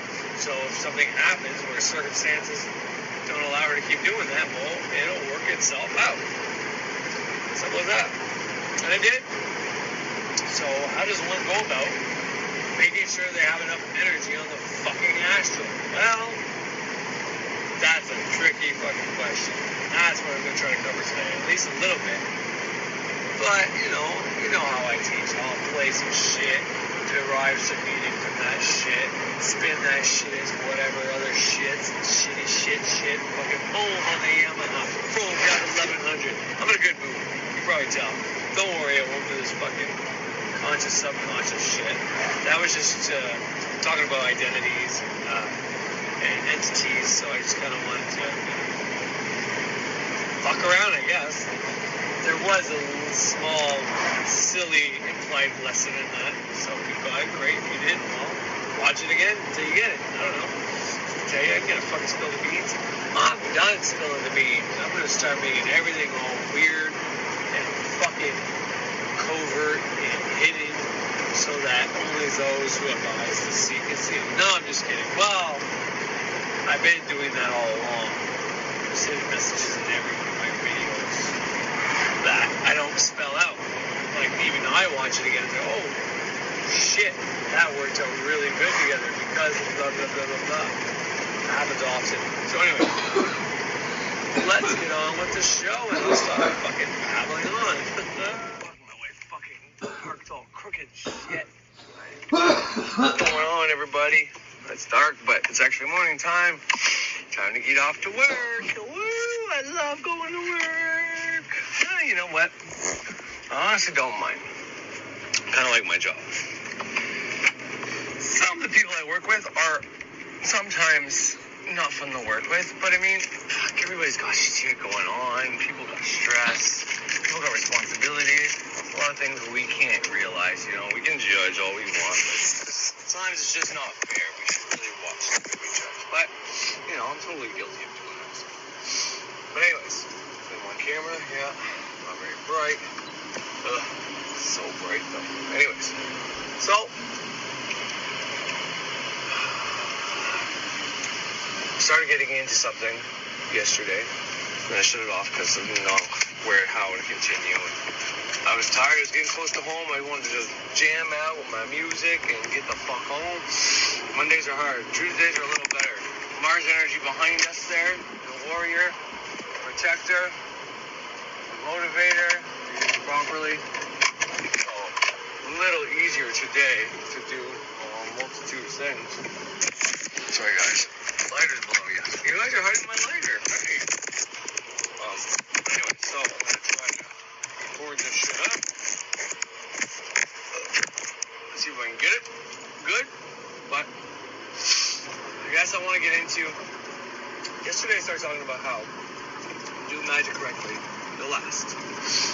Meaning, my wife, I casted for her to get a good job. Not a good job. I casted for her to get a bump in salary, a promotion, whatever the case is. And then she got a call the one day. She thought she was going to get in trouble, and I said, I don't think it's a promotion. Why would you not be eligible for a promotion? She didn't think it was going to be. It's the first thing from her mind. You ask her now, she was like, yeah, you know, I kind of thought it might have been, but I didn't want to get my hopes up, so I told Corey it was crazy. But it's horseshit. Like, I saw the look in her eyes. There's no way she thought it was. First thing she said to me was, holy fuck, I wonder what this is now, or what can anything's getting worse, something to that effect. I can't remember what. I have an episode about it. It'd be hard to find, but one of the first things I talked about was exactly what she said, and I got it right there. So. But anyways, so, you know, she's lying. She's not lying. She doesn't like to admit that I'm right a lot of the time. It's like magically motivated, but she does know this shit works. And among many other things, I'm going to play for you one of the things that helps her realize what's real. Sorry. One of the magical things that she would listen to with me when I first started getting her to listen to things with me. And one of the things I think she's done, but I can't tell you for sure. But I think she's done it. So, and this is one of the best things I can play for anybody who would be skeptical. So, funny thing is, not that long ago, well, long enough ago, on my podcast, I was going through my most popular...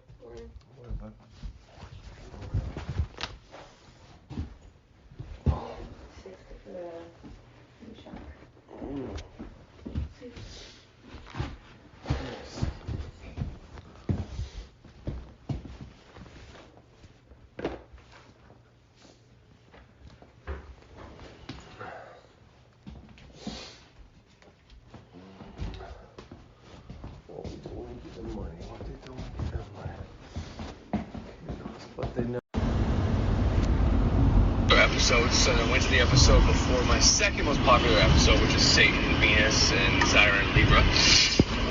And the one that went before it was Hermetic Principles and Earl Nightingale. And in that video, Earl Nightingale at the end. I talk about how my daughter gave my information, my YouTube and everything to my sister and my mom. And the reason I was playing the Earl Nightingale again in that episode was because I knew they were now listening to me. And because they're now listening to me, I didn't want them to get freaked out because they think her brother, or their son is a satanic, Luciferian, witchcraft, devil worshipping, fucking, whatever. And now, once again, I have a couple buddies of mine. I don't know where they stand. I think my one buddy, Matt, might be worried. But my one buddy, Kyle, I'm not too worried about. I think he's more open-minded. And as weird as he might think it is, I don't think he would judge me for being fucking weird. But who knows, right? And my little girls, friends, they're little girls, so I hope they wouldn't judge and all that. But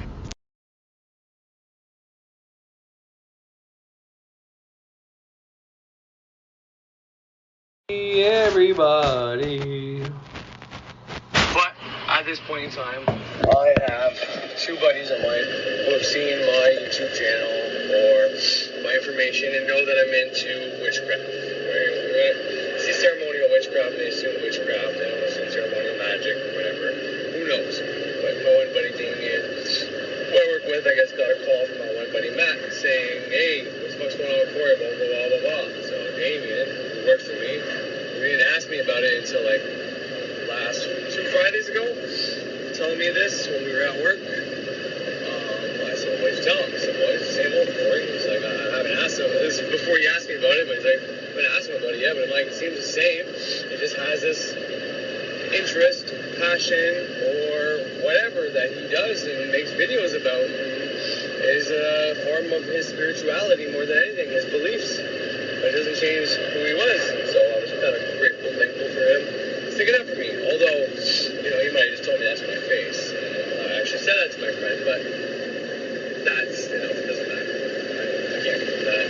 I'm sure he might have probably joked at my expense when they were on the phone, like, whatever. And I mean, that's to be expected. I would do the same with them. I guess I prefer towards the other one, but, it is as it is.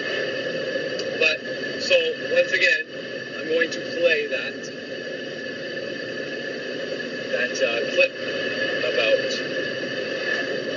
Earl Nightingale and the Strangest Secret, which basically, in a nutshell, in a way that's not magical or new age or weird, using philosophers and spiritual teachers, whatever you want to call it, throughout time, he uses all that to explain how he has come to the conclusion that what you think about, you bring about. If you want something to happen in your life, you gotta exclusively focus on that one thing. And at the end, he gives you a technique to do. He tells you that if you write something down and put it in your pocket and carry it around for fucking 30 days, look at it before you go to bed, look at it before you go to bed, and look at it once you wake up in the morning, because your mind is in a specific state of mind at that point. It'll come into being faster and think about it throughout your day. Take it out once in a while, look at it. And if you do that for 30 days, then you wrote down, depending on how big it is, something small, it'll happen pretty fast, maybe before 30 days. If it's something really big, then after 30 days, you're going to start seeing results. And, shit start happening towards it.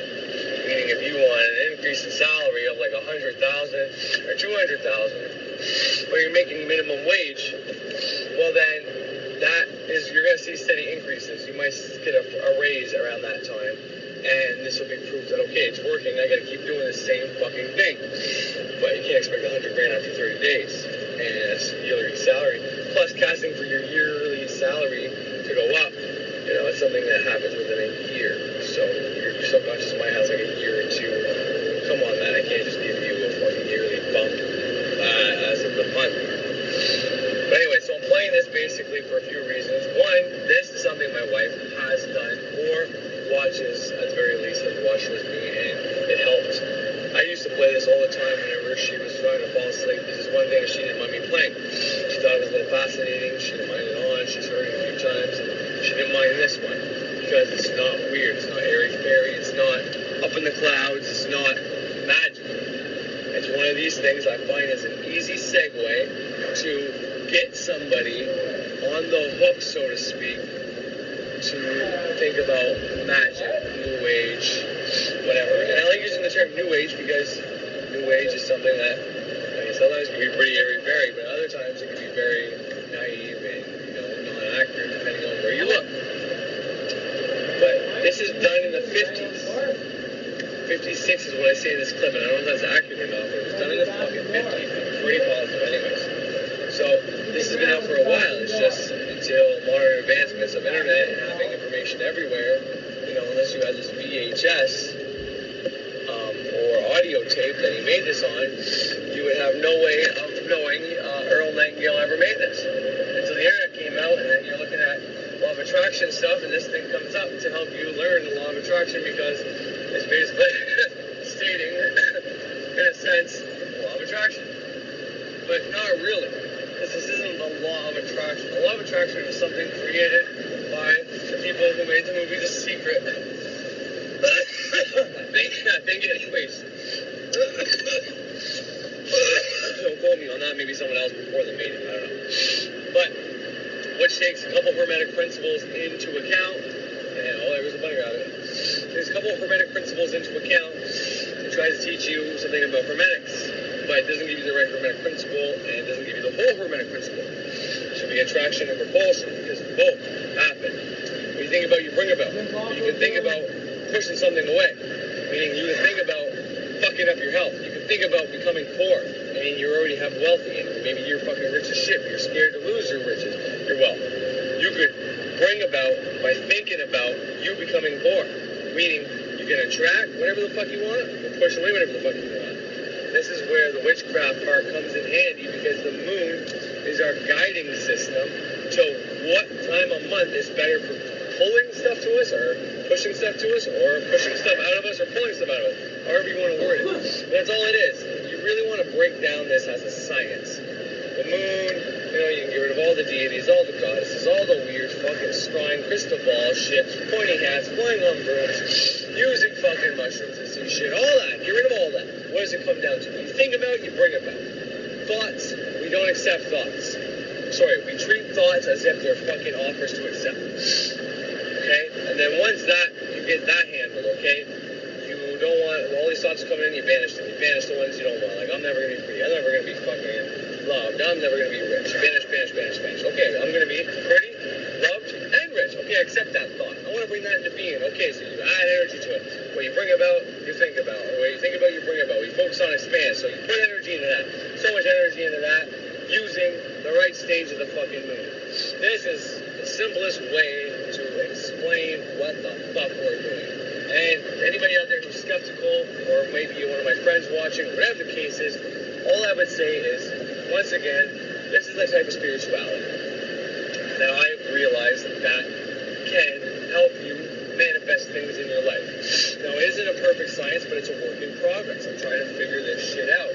As I figure things out and I have good results, I talk about them. Or I talk about philosophies and psychologies that have either helped me or that have fucked me up in the past to try to help you. That's it. And it's one of these things that I didn't know what to believe in anymore, because I no longer believed in traditional God, Jesus, all that shit. I know that's false. There's enough research to know that never happened. It's all mythological. Now, knowing it's mythological is more real than it ever was to me prior to that, because it's archetypal now, and that makes more sense. Nonetheless, there's these 7 fucking planets that are the 7 days of the week that are 7 energies within our body, like the fucking 7 musical notes, and the 7 deadly sins, 7 oceans, 7 continents, and all these 7 fucking things, whatever they are. And these things are within us. These things have been personified of gods. But it's because when you do specific things with these energies, you can do specific things, bring specific things into your life. And this is what I've done through trial and error, and it has worked. Okay? Using the sun, I can bring specific things in. Not the same things as using Venus. If I try to use something that I would normally use Venus for, that I would use the sun for, it's not going to work.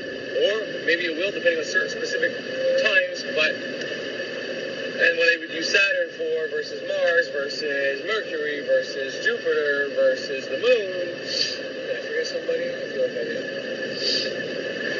Anyways, doesn't matter. But because these are all things that are within our body. There's hella more, but all these things are within my body, or within everybody's body. You can also use these within other people's bodies to fuck them up and do fucked up shit. And that's where witchcraft gets its bad name, because, yeah, of course, if you can make stuff happen to you, you can also make stuff happen to other people. It can be used both ways. Once again, the drugs, the guns, the knives,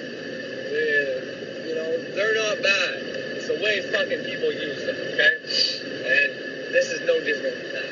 It's the type of something that you can use to your benefit, or you can use it to fuck people up and fuck shit up. It's up to you, really. And if you're not balanced, in my experience, most of the time, if you're not a balanced person, you don't really find this shit.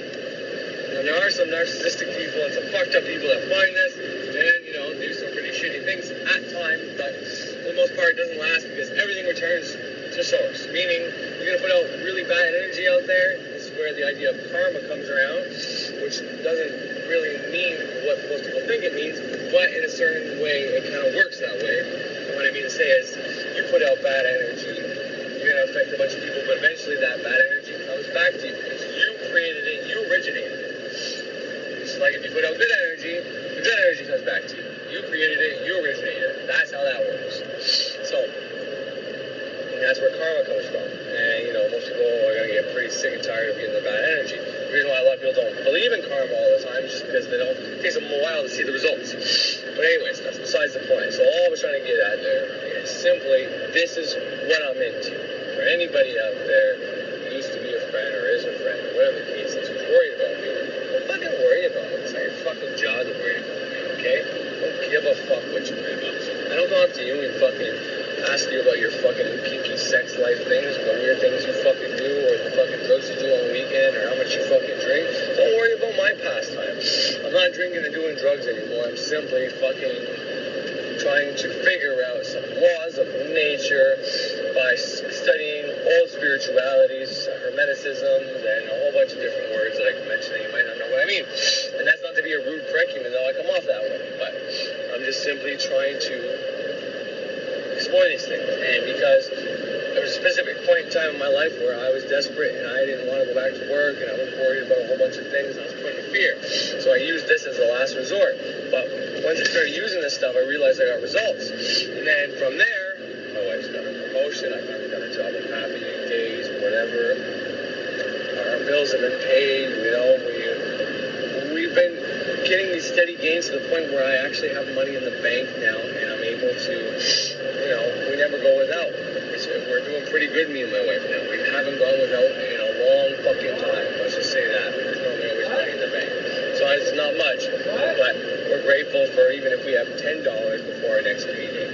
And because we do that, because she and I have changed both our mindsets drastically, and we no longer have to worry about shit. Everything has been working phenomenally. So I know without a doubt that this shit works. And now it's just a matter of tweaking it and getting it to work for me in the best way possible. But anyways, without further ado, here we go. I'm going to give you a little taste of what you're about to hear. Okay, here's a little clip. How many can you find?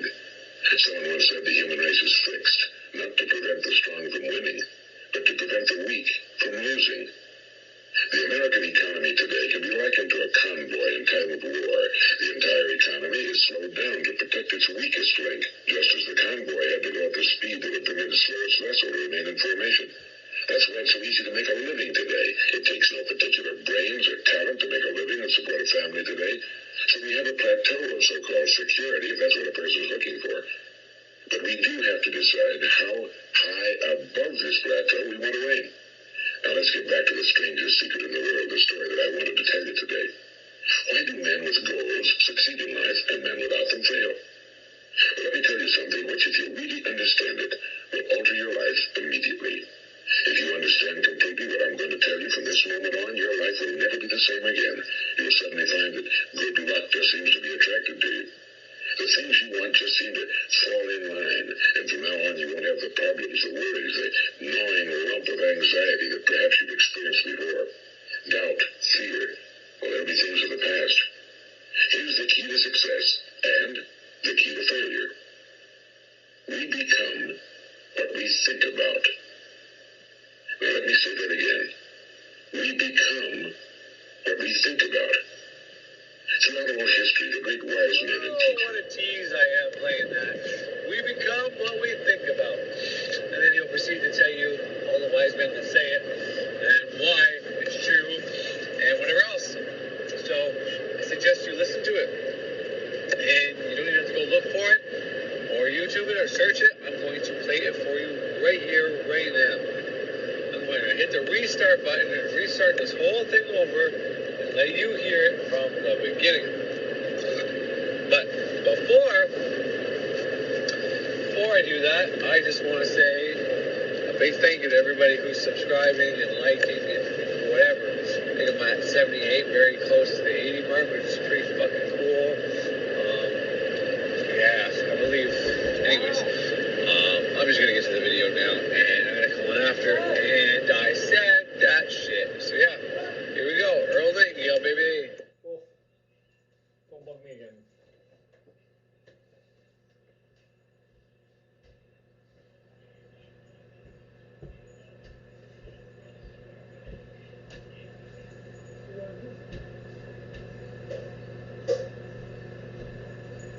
Don't knock on my door again like that.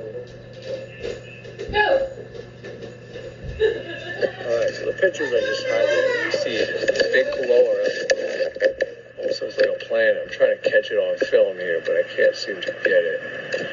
There's a circle going right around the moon. You can see it better in the photos. Yeah, it's fucking beautiful. The moon's not even a full circle. Anyways, I just wanted to show everybody how beautiful the moon is around it. It's fucking amazing.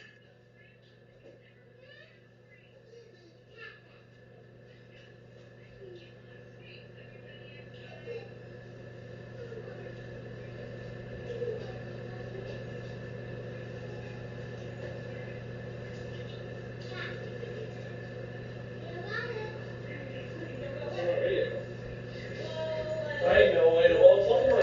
It's hard to see me. When I can see me. Okay, so, yeah, this is the picture of the moon. It looks fucking beautiful. Just want to show you.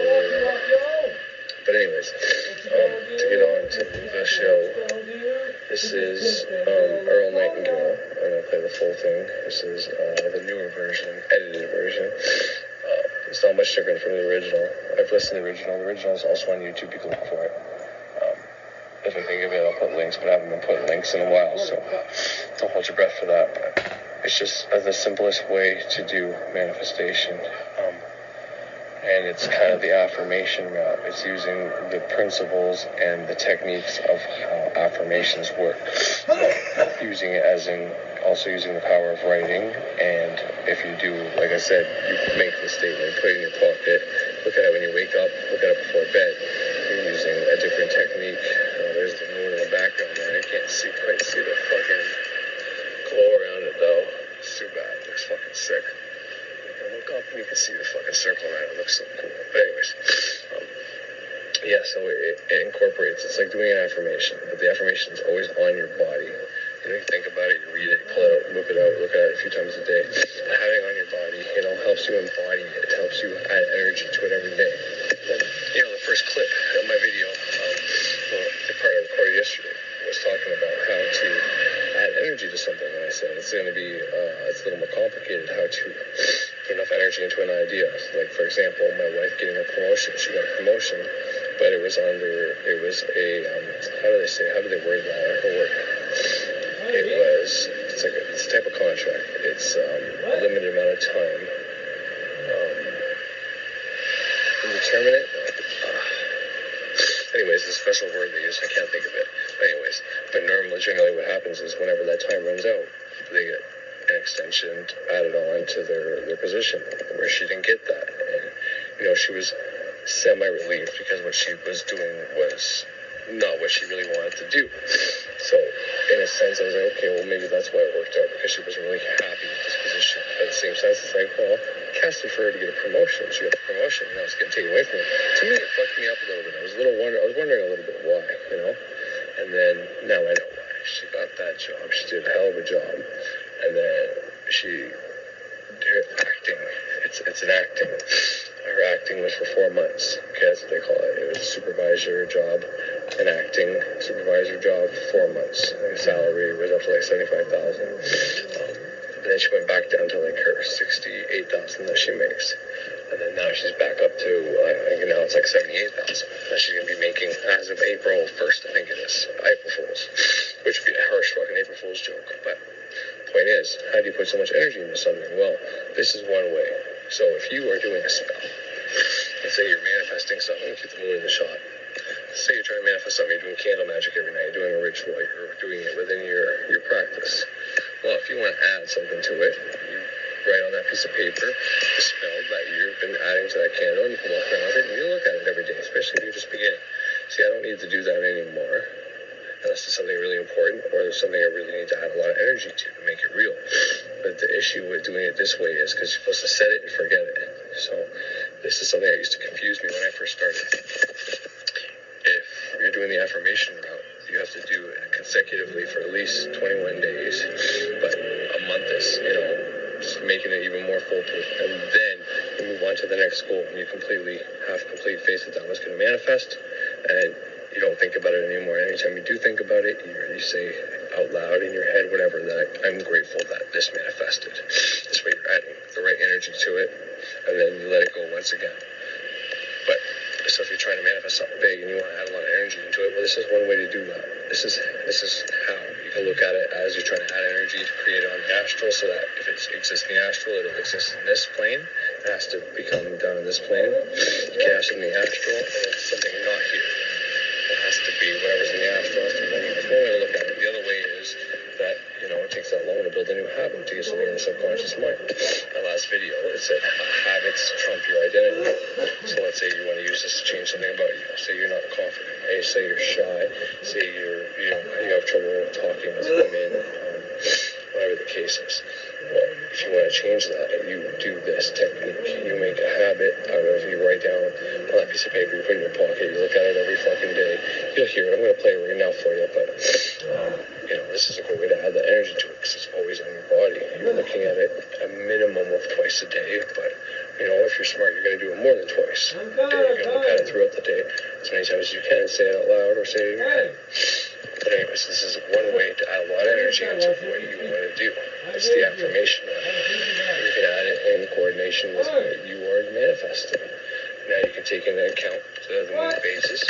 So the moon right now is growing to full, so it's a good time to call something to you. You want to call money to you. You want to become something new. You want to become outgoing and charismatic and a guy who can easily speak to women and have women think you are interesting and maybe sexual magnetism or something to that effect. If you're having trouble finding the right words, well, you can do that now. When the moon gets to full and it starts going down to nothing, there's a good time to banish the opposite away of what you've been doing. So, but what I would say is if you're doing this for 30 days, just stick with the same thing, whatever you're doing, if this is your first time doing it. But you can also, if you're going to write on that paper that you you're grateful for the incredible sexual magnetism that you have, that every woman around you finds you sexually attractive and magnetic. Keep that in your pocket, do that for 30 days. When the moon starts waning, what I would simply do is banish with candle magic. Right on the candle that I'm so grateful for banishing all the things, everything that has prevented me from being sexually magnetic. I really hard for somebody to be. This way you're still adding energy for you being sexually magnetic, and you're banishing away the things that would stop you from doing that. So that could be everything from little things that you do, you say, that, whatever the case is. Who knows what it is? It's not for you to know what's wrong with you, or, it's like when you're trying to manifest money. You can write that you're grateful you found $3,000 on the ground, but you're better off to just be grateful for having the $3,000 and letting the subconscious, the divine, whatever you want to call it, the universe, find the path of least resistance for the money to get to you. This way, there's many ways it can get to you, and it'll happen faster, because if you're telling the universe that you want it this specific way, well, it's going to take a lot longer for it to line up that circumstance. It's not just going to happen like that. Versus if you let it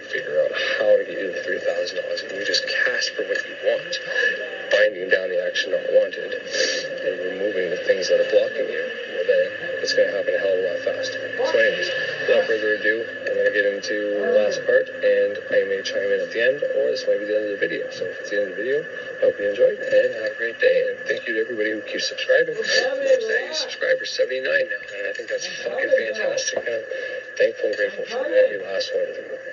Keep the comments flowing to everybody. Thank you very much. I really appreciate it. Have a great day. How to depolarize and all that in a little bit. But first, I'm going to go to Earl Nightingale's information that I've already previously played, but I do believe is important for anybody who might be just starting to tune in,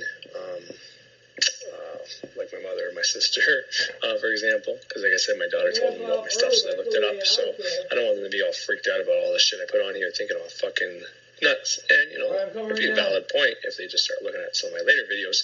But anyways, Earl Nightingale, the stuff he teaches is something from, I want to say it's 56, is what the numbers come on the top of my head. It could be a different year, but this was something that he had on a record for people for self-improvement that he did in the 50s. Oh, I feel like a bomb. It's coming